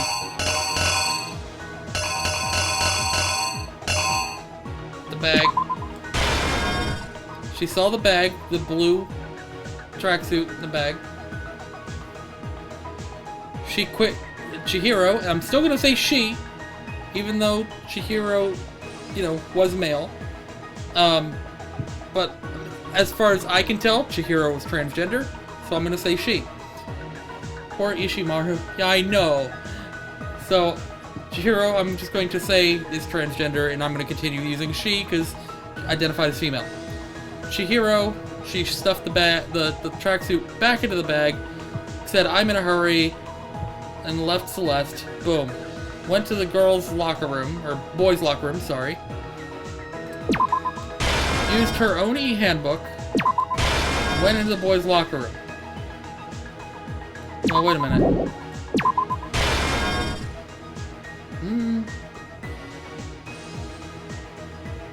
I don't think that's right. Maybe they're switched? Went to the...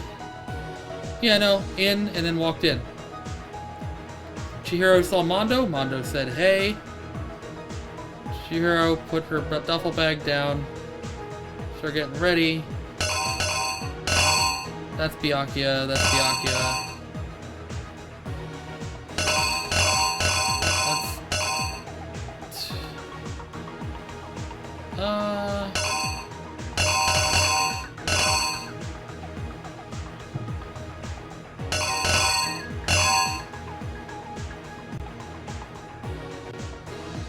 Yeah, so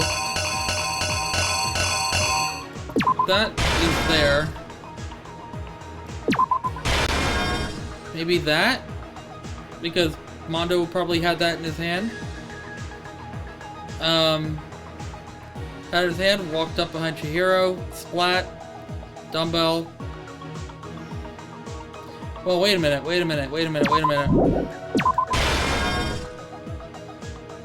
Maybe that? Got on the poster? Drop the dumbbell. Chihiro's dead. Act 3.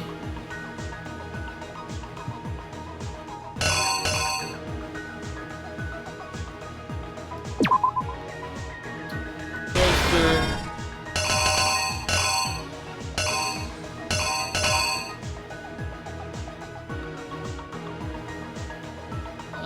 Let me just...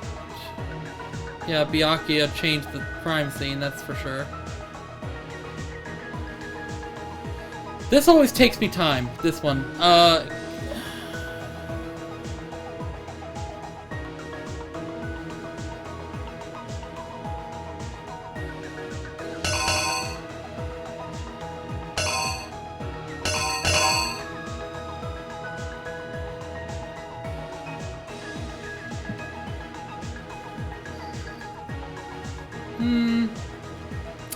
Oh, so he found the body, the extension cord.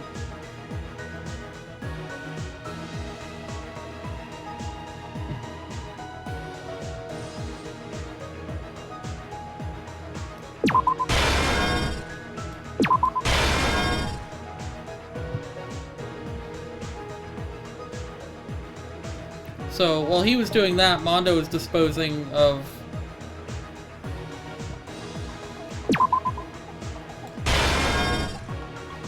that.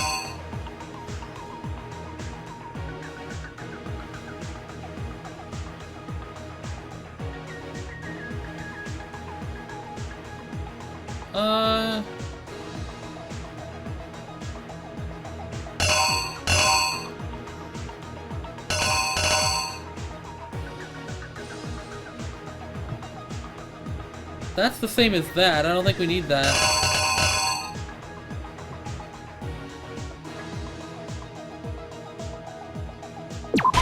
In the girls' locker room, but down on the... Yeah.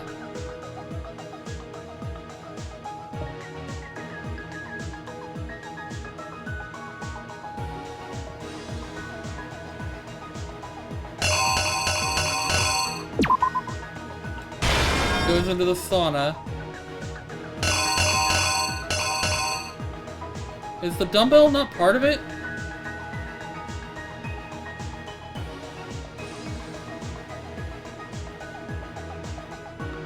I'm gonna get one of these things wrong, I guarantee it. Which is fine. Let's see what we got wrong. You! I know this part of this is wrong. First, correct. Let's take a look back to before the incident. Last night, Celeste saw Chihiro in the warehouse, correct? Yes. At the time, she was apparently stuffing something into a duffel bag. That something was a blue tracksuit. You can confirm this, right, Celeste? Something's wrong here. With bag in hand, Chihiro headed out, even though it was officially nighttime. Was that gameplay? Yes. All of this is gameplay. But I got something wrong, She made her way to the locker room, specifically the boys' locker room. But how could the victim, who was apparently a girl, access the boys' locker room? Oh. Simple. Because she was really a he. Yes, because Chihiro was transgender. Which is why he was able to use his own e-handbook to gain entrance to the boys' locker room. Once inside, he met with someone there. And the person he met was the one who killed him.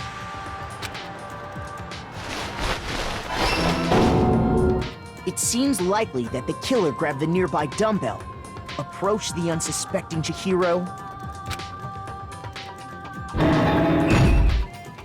and attacked him.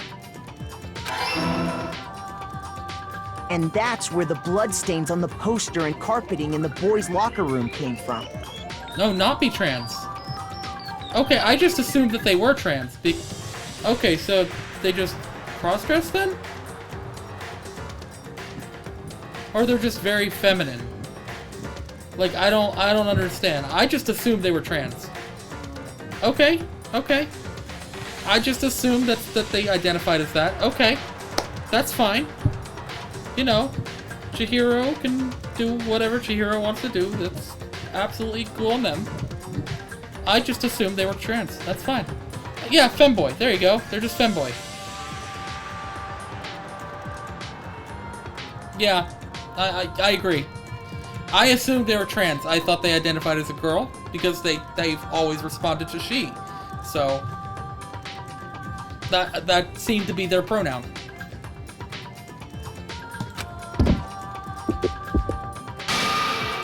I feel like there's something coming up that I may have gotten wrong though, because I'm not too happy with some of these answers. The body was arranged, but the murder itself felt unplanned. Yep. So if I switch those two around then...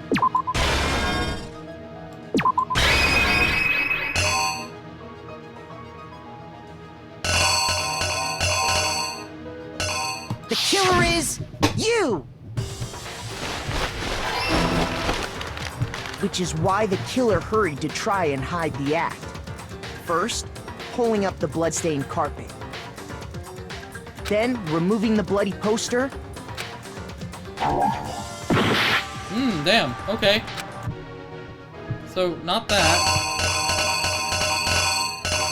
It wouldn't be that.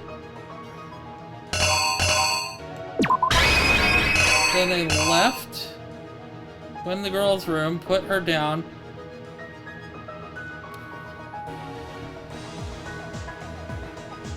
He's got the thing, so... Well, yeah, Byakuya actually would have been the one to put up the poster. That might be right. That might be right. You! Which is why the killer hurried to try and hide the act. First, pulling up the bloodstained carpet. Then, removing the bloody poster. What goes there?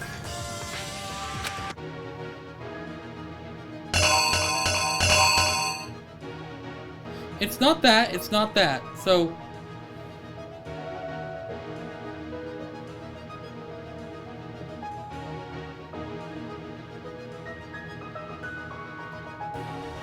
It has to be that, right?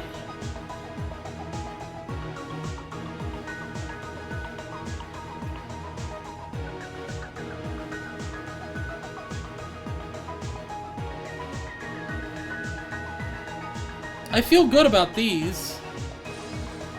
So... The door? But he didn't do the swapping, right? He tried to hide it.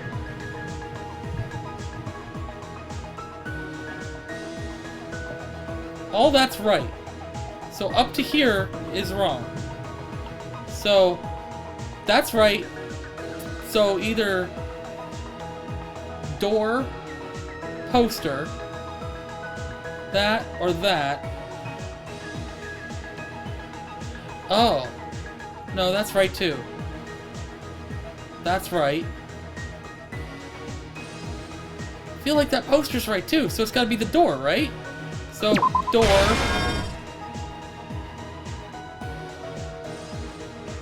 That's the wrong doorknob. Maybe that? But why would the door be the thing? Do I not have anything else?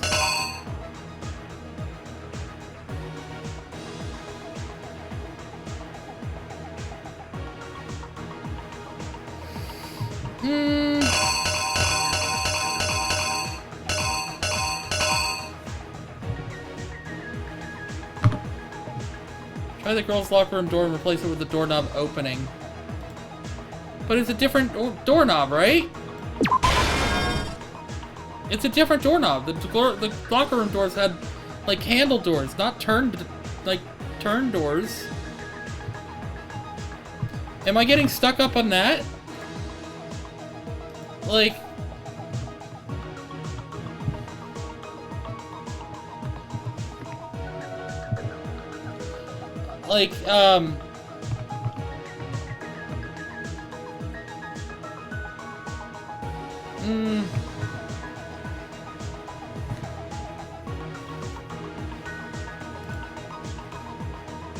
Because I don't feel right about that.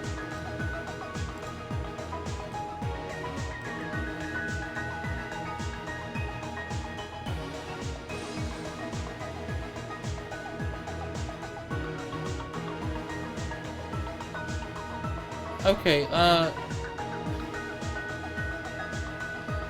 guess, I mean, we could try that. We only have one more shot after that. Exactly what happened.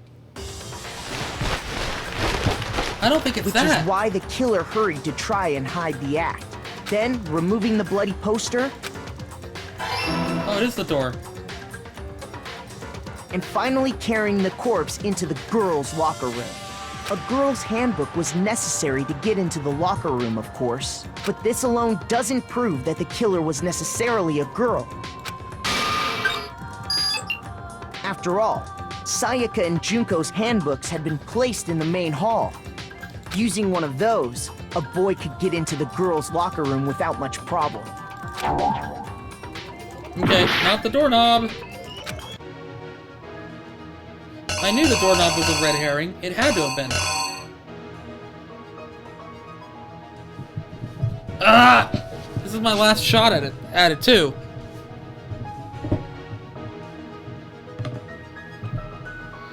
So... it can't be that, because that is literally the same pain as that. And I don't think it's that.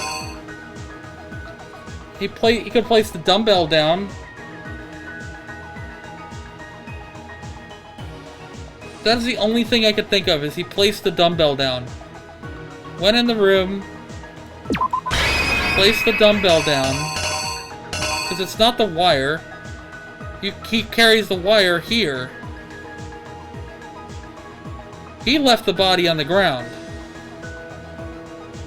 That's how he left it. Like that. And then Byakuya discovered it, which at this point, the extension cord didn't come into play. The doorknob has nothing to do with it. The wire's a red herring. That's probably a red herring. Like, I feel... like... ah!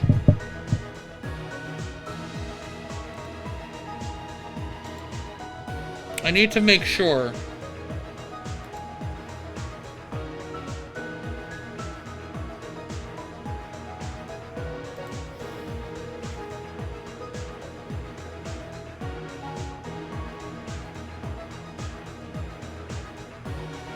That's pretty sure I'm right. Pretty sure I'm right.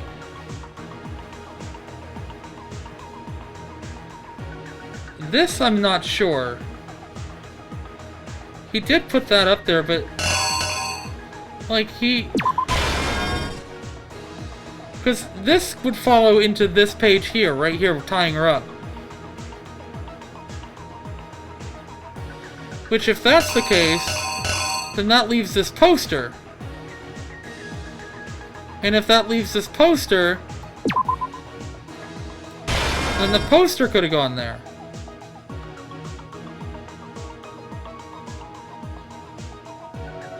So, like...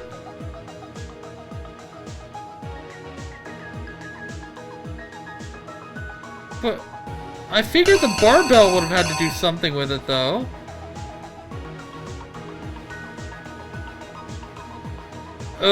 The door's nothing. The door has nothing to do with it. That's from the Sayaka murder, I'm pretty sure.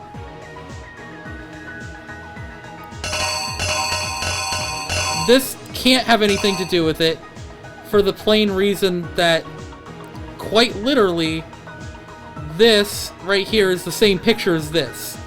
It's the same. There's no reason for that to be there twice.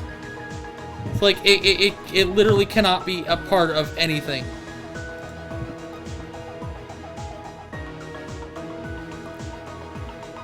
So, that has nothing to do with anything. The door has nothing to do with anything. And so far, the barbell has nothing to do with anything either, even though I think it should. I'm gonna go with this. I'm going with this. The killer is you! Last shot. After all, Sayaka and Junko's handbooks had been placed in the main hall. Using one of those, a boy could get into the girls' locker room without much problem. Oh, it was the poster. And that's exactly how the killer did it. With the carpet and the poster they brought with them, they got to work. They changed the layout of the boys' and girls' locker room in what you might call a crime scene switch. That could have been the end of things, but no. Byakuya discovered the body and decided to intervene in the situation, making things even more complicated.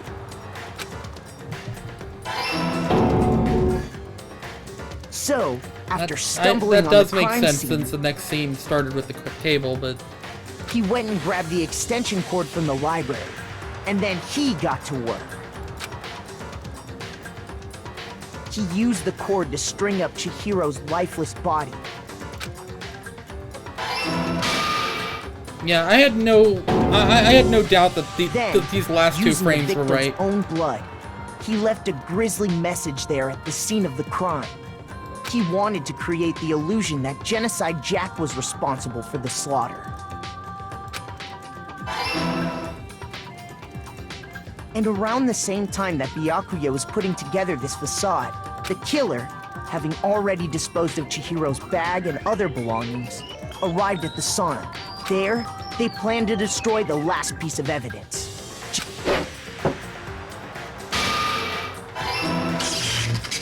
And just as the killer expected, the steamy sauna was enough to ruin the electronic gadget. Somehow, the killer knew that the handbook couldn't stand up to the heat of the sauna.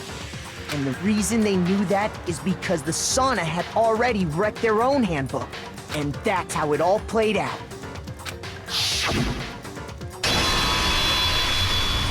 Isn't that right, Mondo Arata? Yeah, okay. Wait! No! This can't be right! Where's your evidence? Yeah! Where's your evidence? You need evidence! You need proof! Without any proof, you can't pin any of this on him! Yep. Okay, well, what's this new element? Fever time and nega time. If you press the space key, fever time will activate and the tempo will be forced to its max. At this point, even if you push the buttons at random, you won't miss. You can push right mouse button, left mouse button, right mouse button, left mouse button, however you want to destroy the opponent's verbal assault. But this only lasts until your focus gauge runs out, so make the best possible use of your time. Of course, it wouldn't be fair if only you got to access the special time, right? So we've also prepared something called nega time that your opponent can use. If your opponent activates nega time during the bullet time battle, your tempo marker will disappear, making it quite a bit tougher to hit the buttons in rhythm. If you were to activate fever time at this point, no, never mind, I'm sure nothing would happen. I don't know what I was worried about. Unsurprisingly, if your action difficulty is set to gentle, the opponent won't use nega time. Well then, good luck and have fun. Let's go.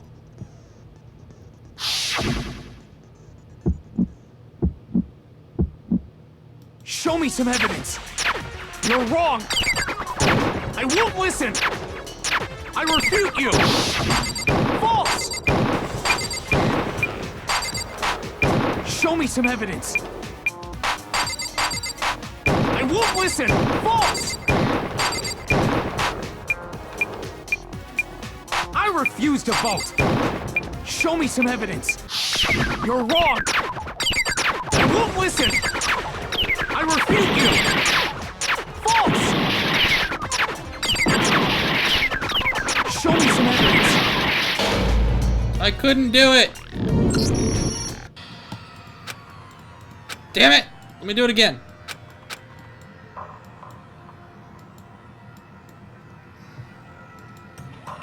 Uh-huh.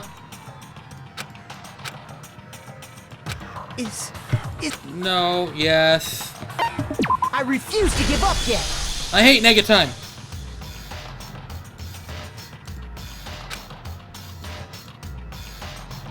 No, I lost the beat because Negatime. Damn it, Taka. Bop, Show me some bop, evidence. Bop, bop, You're wrong. Bop, bop, I won't listen. Bop, bop, I refute you. Bop, bop, bop, bop, bop, bop, bop, bop. Show me some evidence. I won't listen. False. I refuse to vote. Show me some evidence. You're wrong. I won't listen. I refute you. False. Show me some evidence. I won't listen. Ha ha ha! I used it against you. Show me some evidence. This should prove it. Yes, it would counter it, but I didn't think to use it last time. If my thinking so far is right, Mondo must have replaced his broken handbook with Leon's. In which case, we can just check each of our handbooks right now. Once we do that, we'll... You don't gotta do that. Yeah. Yeah. I did it. I killed him.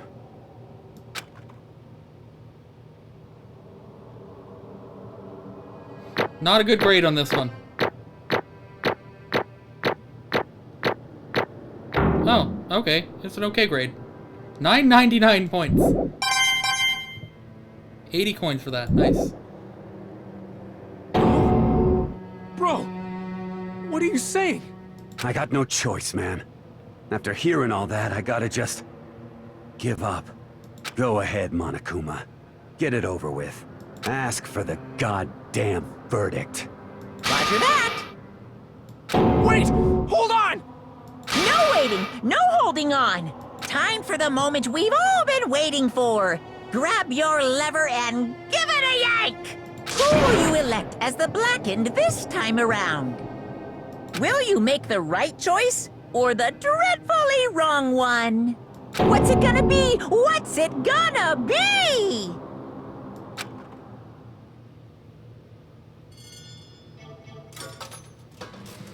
Well, here we go. Two of my favorite characters are gone now. I did like Chihiro and Mondo. Too bad one killed the other. What?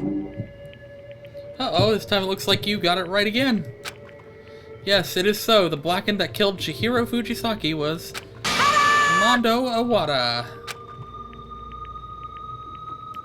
Unbelievable. In case you're wondering, the vote was not unanimous.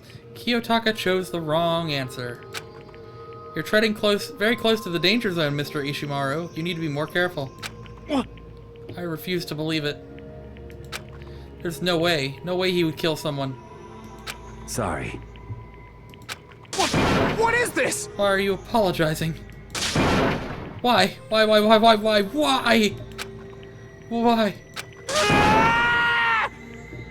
Why did you do it? Now then. Well, looks like Mondo's taken a vow of silence, so allow me to explain on his behalf. Actually... The story of a murder this time is the sad story of two men. Oh, but for anyone who doesn't really want to hear it, you can hit the control key to fast forward the text. Nah, I'm good. Anyway, there was once a young boy, and his name was Chihiro Fujisaki. He had an extreme inferiority complex regarding his own lack of strength. You're so weak even though you're a boy. He'd heard things like that as long as he could remember, and he couldn't overcome his weakness. On the contrary, he tried to hide and buried himself further and further into that weakness. to take on the fragile form of a petite young girl. He had chosen that as his way out. Now nobody will be able to say anything about even though you're a boy. But no matter how tightly he wrapped himself in that shell, the inferiority complex had already taken root deep inside of him, and he was not so easily weeded out. As it turned out, the shell was completely empty. The complex didn't disappear. Instead, it only grew stronger and stronger. I'm weak. Weak, weak, weak, weak, weak, weak, weak, weak. Once the killing game had begun here at the school, he had no choice but to accept this fact. After all, this world is survival of the fittest. If you're not strong, you don't survive. And then the lovely and hateful Monokuma announced the revealing of the embarrassing secrets. Which of course included Chihiro's embarrassing secret, which I was more than willing to divulge. Even though he dresses like a girl, Chihiro is actually a boy. Hey, And that was something Chihiro couldn't let anyone find out, no matter the cost. If that was revealed, it would be the end. The hardened shell would crack, and the armor would fall away. Without a doubt, those around him would torture him more than ever before. Everyone figured being thrust into such a dilemma must have sent him spiraling into despair. What? And yet... I'm sorry. But...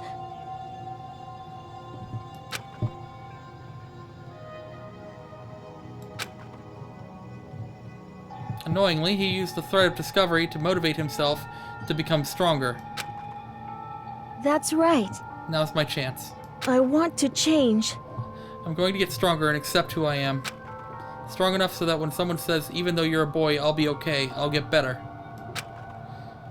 With that thought at the front of his mind, he resolved to take immediate action. And so... that day, he made the commitment to begin exercising. He was prepared to retrain his mind and body. But sadly, that would be the first and only chance he would get at it. Hey, When he decided to start exercising, he thought it would be good to ask for someone's help. But he wanted to tell that person in secret first, and then ask them to help him from there. And the person he went to... Yeah, that's right. It was me. Yep, it sure was. The biker gang fella had been painfully clear about how important his manly promises were, so Chihiro probably figured that even if he confided in Mondo, his honor would make him keep the secret. Plus, Mr. Macho Mondo was the very symbol of a strong man that Chihiro had always aspired to. Maybe talking to Mondo about it will help me give some courage. So he went and asked Mondo to help him become strong. That was his aspiration, and he thought that only with Mondo's support he could ever be able to come close to that. Correct. So then, that must be why Mondo did what he did to keep the promise he'd made to Chihiro. Huh? Did what he did? You mean that's why Mondo carried Chihiro from the boys' locker room into the girls' locker room? Indeed. Yes, that's exactly what I mean. Wasn't that to cover up what he'd done? Certainly. That could have been part of it, but I don't think it was the main reason. The real purpose was to keep the promise between men he'd made to Chihiro. But how does moving the body keep his secret? Because if everyone knew he'd been killed in the boys' locker room, then everyone would have been arguing about how she got into the boys' locker room, right? Once that started up, at least a few of us would have immediately begun to suspect his identity, so... He tried to protect Chihiro's secret by putting him in the girls' locker room and stealing his handbook, see?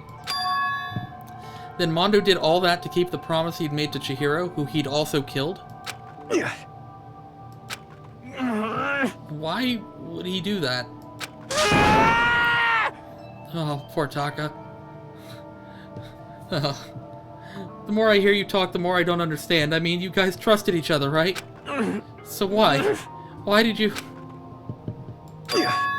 Because no matter what, I didn't want anyone to know. I knew it. So that's what triggered it after all. The possibility of having your embarrassing memories and secrets exposed. What is this? That's impossible. Nothing could have been that bad. Something you didn't want anyone to know, even if it meant killing someone? You're wrong! It's impossible. Don't make me repeat myself. How many times must I repeat myself? To judge others by your own standard is the height of folly. Even if you can't comprehend it, he obviously can. That's all there is to it. Oh, while we're on the subject, why don't I tell you? That embarrassing memory, that secret he didn't want anyone to know. Hey, You know what Mondo did?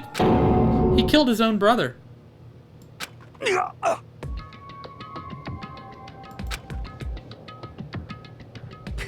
Mondo, the ultimate biker gang leader, makes all the hoodlums and riffraff across the country tremble. But the only reason he had the chance to join a gang in the first place was because of a certain someone. Mondo's older brother's name was Daya Awada. Mondo had nothing but respect for him. It was because of Daya that Mondo ever got on a motorcycle. Mondo's brother was his only family growing up. He was the only one Mondo could trust or respect. He wanted to measure up to his big brother, so he imitated him in everything he did. Mondo was the epitome of the starry-eyed kid brother. Meanwhile, the charismatic older brother had put together a local motorcycle gang. And before anyone knew it, it had grown into the biggest biker gang in the country. Daya, the older brother, number 1 in the gang, and his number 2, his younger brother Mondo. In the beginning, everything was peaches and gravy. But when Mondo started to think about how he would have to take over the gang from his brother someday, his brother's greatness, his reputation, began to gnaw on Mondo's very soul. The kid's gonna take over for Daya, huh? Daya created this gang with his bare hands. Mondo's just along for the ride. Can someone like that really be our leader? All that'll do is make the gang look bad. Almost every day, Mondo heard the gossip and whispers of the other members of the gang. Which is why... I just... Gotta get stronger. Stronger than Daya.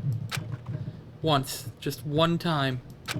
No matter what, I gotta win. Don't fuck with me. I don't care what it takes, I gotta come out on top. And on the night of his amazing brother's retirement ceremony, Mondo challenged him to a street race. But during the race, tragedy struck. The kid brother pushed ahead with his reckless abandon, eager for victory, and dashed into oncoming traffic. But suddenly... He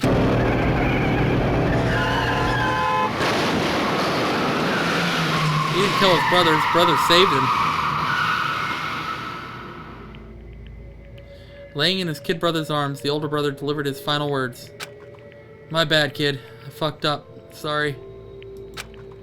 Of course he knew it was his brother's fault, but Daya never blamed him for what happened. Hey kid, the rest is up to you. No matter what, you gotta keep the gang together. Because it's the team you and me put together. It's a promise between men.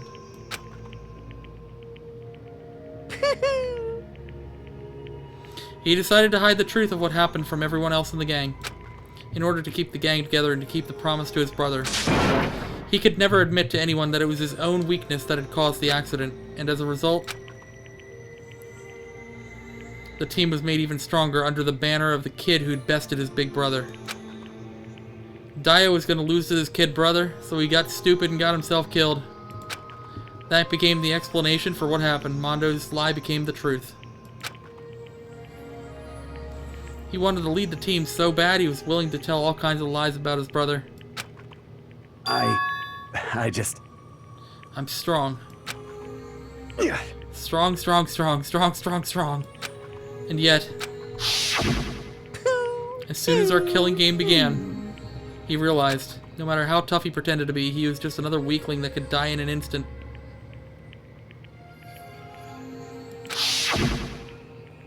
And then the hateful Monokuma announced the revealing of the embarrassing secrets. At that point, it was clear I would have no problem shedding light on his secret.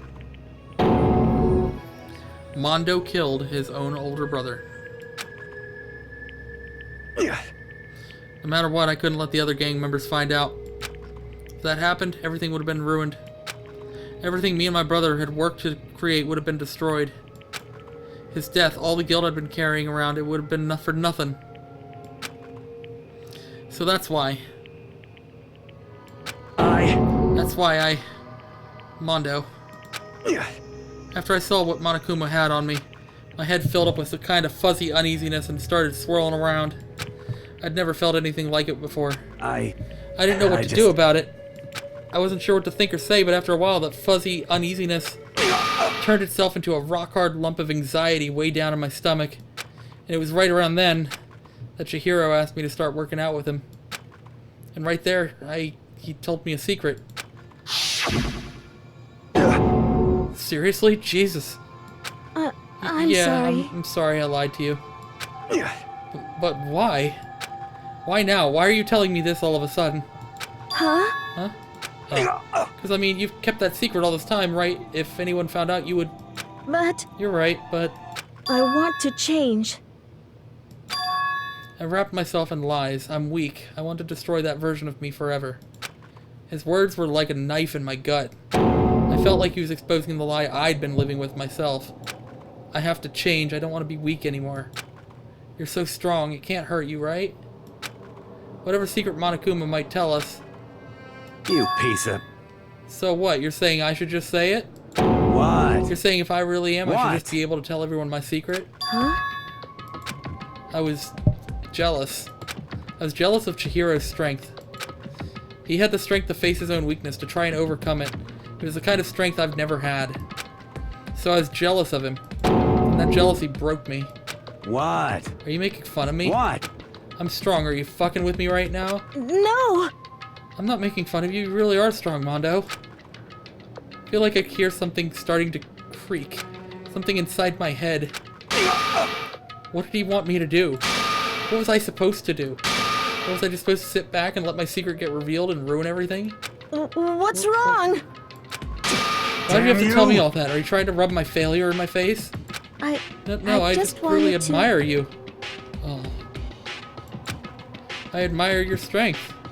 Yeah, that's right. That's right, I am strong. I'm strong. Strong, strong, strong, strong, strong, strong. Stronger than you. You son of a and bitch! Stronger than Daya. I don't remember anything after that. When I woke up again, he was laying at my feet covered in blood. I had the dumbbell in my hand and I was just staring at him down on the ground. I killed him. I killed Chihiro.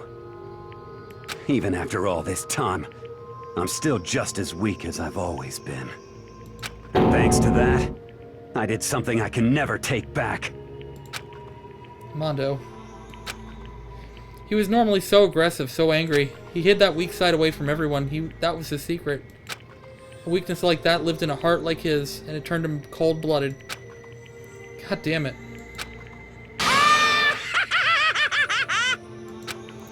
Look at him, you see? You're all just like him. For a secret from the past, for a memory. For that, he killed another living human in cold blood. He couldn't cut free of his regrets from the outside world. He doesn't know what true strength is. Do you see hope anywhere in there? Because I sure don't. You bastard. Just shut up, you son of a bitch. Go ahead. Say that again, I dare you. Yep. Okay, I'll say it as many times as I want. Is what I want to say, but unfortunately I can't do that right now because it's time for punishing is fast approaching. Punishing? You mean execution? Well now, That's what I promised you, right? The blackened that disturbs the peace will be punished. Ridiculous! Hold on. Now then, I prepared a very special punishment! For Mondo Iwata, the ultimate biker gang leader. No, wait. Let's give it everything we've got! It's punishment time! I said wait! Sorry, man. I couldn't keep the promise we made. From one man to another.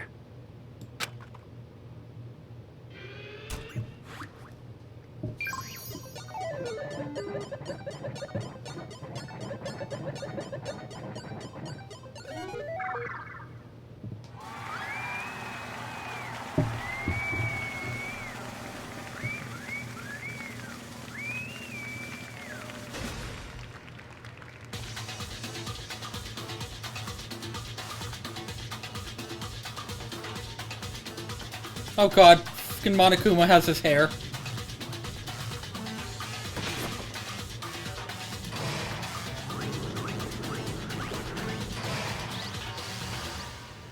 The Cage of Death.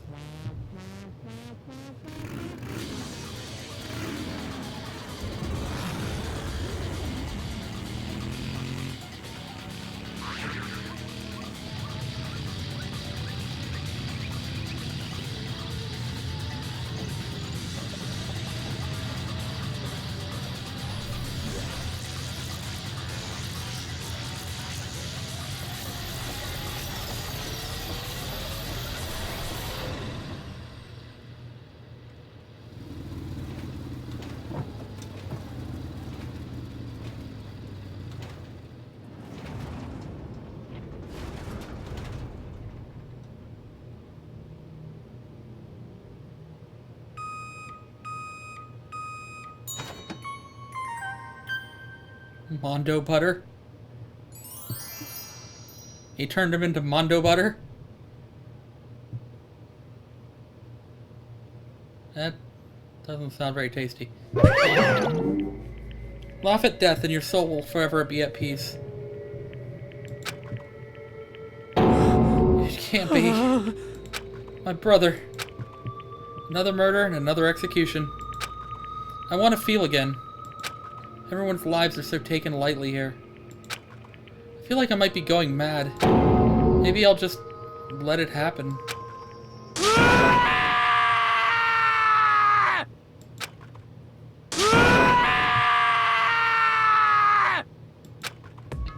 As Taka's sad screams invaded our skulls, we were each forced to realize once again.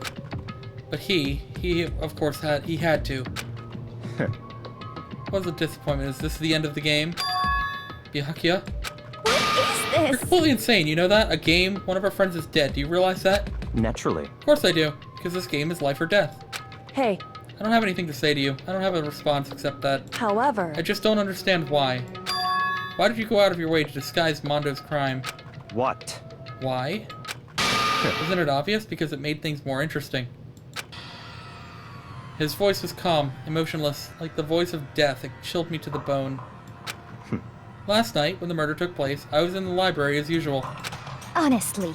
So you ignored the nighttime rule too. That rule never mattered to me. I don't recall agreeing to it. There is nothing to be Well, done. I don't particularly care. Please continue. The night grew late, and I decided to return to my room, which is when I stumbled upon him. I spotted Mondo coming out of the girls' locker room. After he had gone, I looked inside and saw the corpse. What? You mean you actually witnessed the murder? He was such a fool. He didn't have the slightest idea that I'd seen him. Well... So you're saying you knew who the culprit was from the very beginning? That's right. Indeed. But if that had been the end of it, how boring would that have been? I mean, what a waste of time to have the answer revealed right at the beginning. Which is why I decided to lend a little helping hand. I thought it would liven things up. You did all that to liven things up? I see. So after hearing about Genocide Jack from Toko, you decided to use that to create the fake murder scene. But damn, man, if we hadn't figured out who really done it, you would have been dead too, right? Well, obviously I would have revealed the truth before it reached that point. Of course. Byakuya turned and looked me in the eye. I could feel his sharp eyes piercing into me. Thanks to a certain remarkable someone, it never did. And I was able to perform an interesting experiment. Once I do decide to become blackened, I now know who I'll have to watch out for. What? Correct. So that was your reason. Are you satisfied? Indeed. Yes, we're done listening to your story. Moving on. Hey. There's something I would like to ask Monokuma. What's this? Oh, I'm up next? You like to perform these elaborate executions each time, right? My question is why? Do you like them? But you know, this punishment, this despair, it's not just for you. All this punishment, all this despair is my gift to mankind itself. What? You're over-exaggerating. Over-exaggerating. I am not over-exaggerating. These punishments are meant to transform all hope to despair. Damn. What do you mean? Huh? Mean? Mean? Mean? What the heck? Mean. Good grief, I don't understand why you have to pick apart every little stupid thing. Whatever, it doesn't matter. In the end, I'm going to stand alone as the victor, and then everything will be revealed to me. Ooh, Ah, the noble son of a noble family. Truly you understand me. I think this is the start of a terrifying friendship. That's enough. Shut up, I'd never stoop to a level of a childish criminal like you. Let me just say this. After I've achieved complete victory, you're up next. I'm going to find you and kill you, you understand? In the name of my family. In the name of the Togami family, for which victory is a foregone conclusion. You're getting all Oh, riled so up. cool. It's like you're the main character of a video game or something. No trash mob for you. I swear, whatever it takes, I will kill you. Temper. Sounds like someone needs a nap.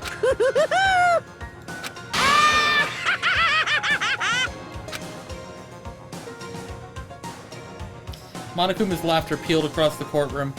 and the curtain closed on the case of Chihiro and Mondo. But I knew that wasn't the end. The killing game would still continue, because the mastermind wouldn't let it end. For those of us who were still alive, our worst fear and despair kept on multiplying. It was the kind of despair that felt like a blind puppy in hell had more of a future than us. All of our courage, our effort, our friendship, it felt like it amounted to nothing at all. It was the worst kind of despair.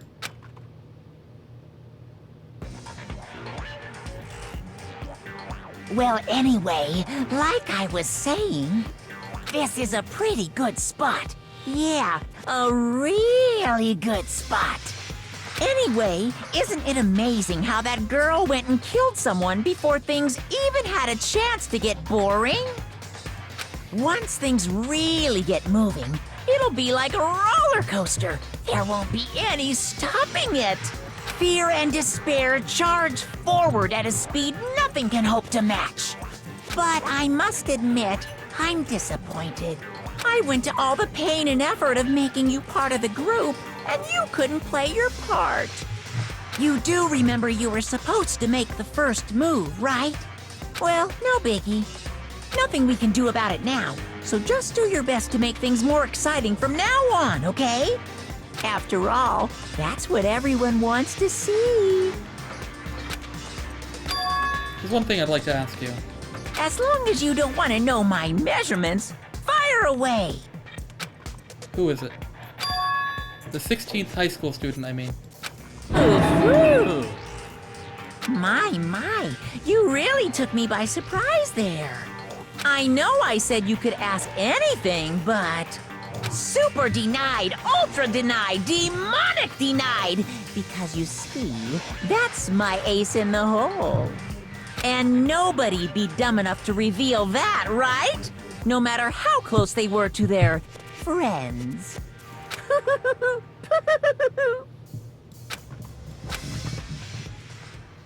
Interesting cutscene.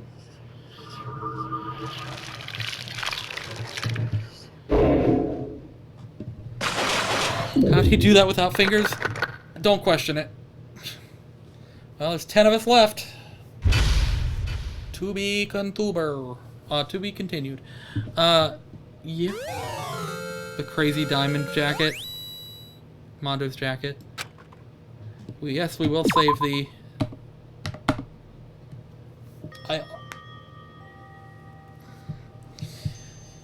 Alright. Well, I did what I wanted to do tonight. I wanted to finish this. I'm not going to be moving on to Chapter 3 yet. I'm going to save that for another stream, because I'd like to do a chapter at a time. Honestly, tonight was actually supposed to be more of a Pokemon stream, but I didn't get to finish this last night, so... here it is. So we're going to go ahead and just go back to full screen camera here. It's a bit of a short stream tonight, and that's fine. You know, like I said, I did what I wanted to do today. I'm actually going to check the Twitch page and see if we can raid anybody.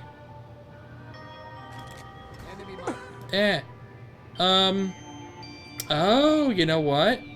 I see Cafe Sparrow on. How long's she been on? Is she gonna raid somebody soon? They're playing Civilization. Bless you, Britt. Damn. I gotta work tomorrow. Now what am I supposed to do with the rest of my night? Oh my god, my kids finally moved out of the house. You can watch Cafe Sparrow, is what you can do. I mod for Cafe Sparrow a lot, and it's very rare that I actually end my stream when she's still streaming. So, that is what I'm actually going to do. We will raid Cafe Sparrow. Britt is a wonderful, wonderful person. One of the best lesbians I know. Her and her girlfriend Annie are great. Red. Okay.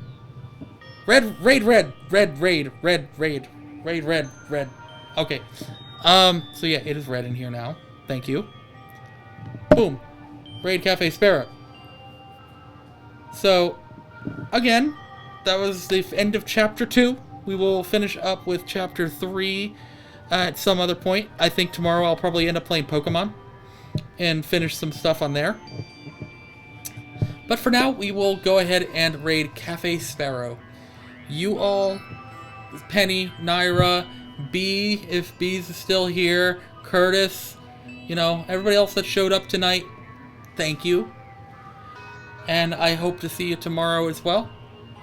And you all have a wonderful night. Enjoy listening to Cafe Sparrow and all of her chaos. I will be there with you as well. So, enjoy the redness. Enjoy the raidness. Here comes Cafe Sparrow. Bye. Have a good night. Bye.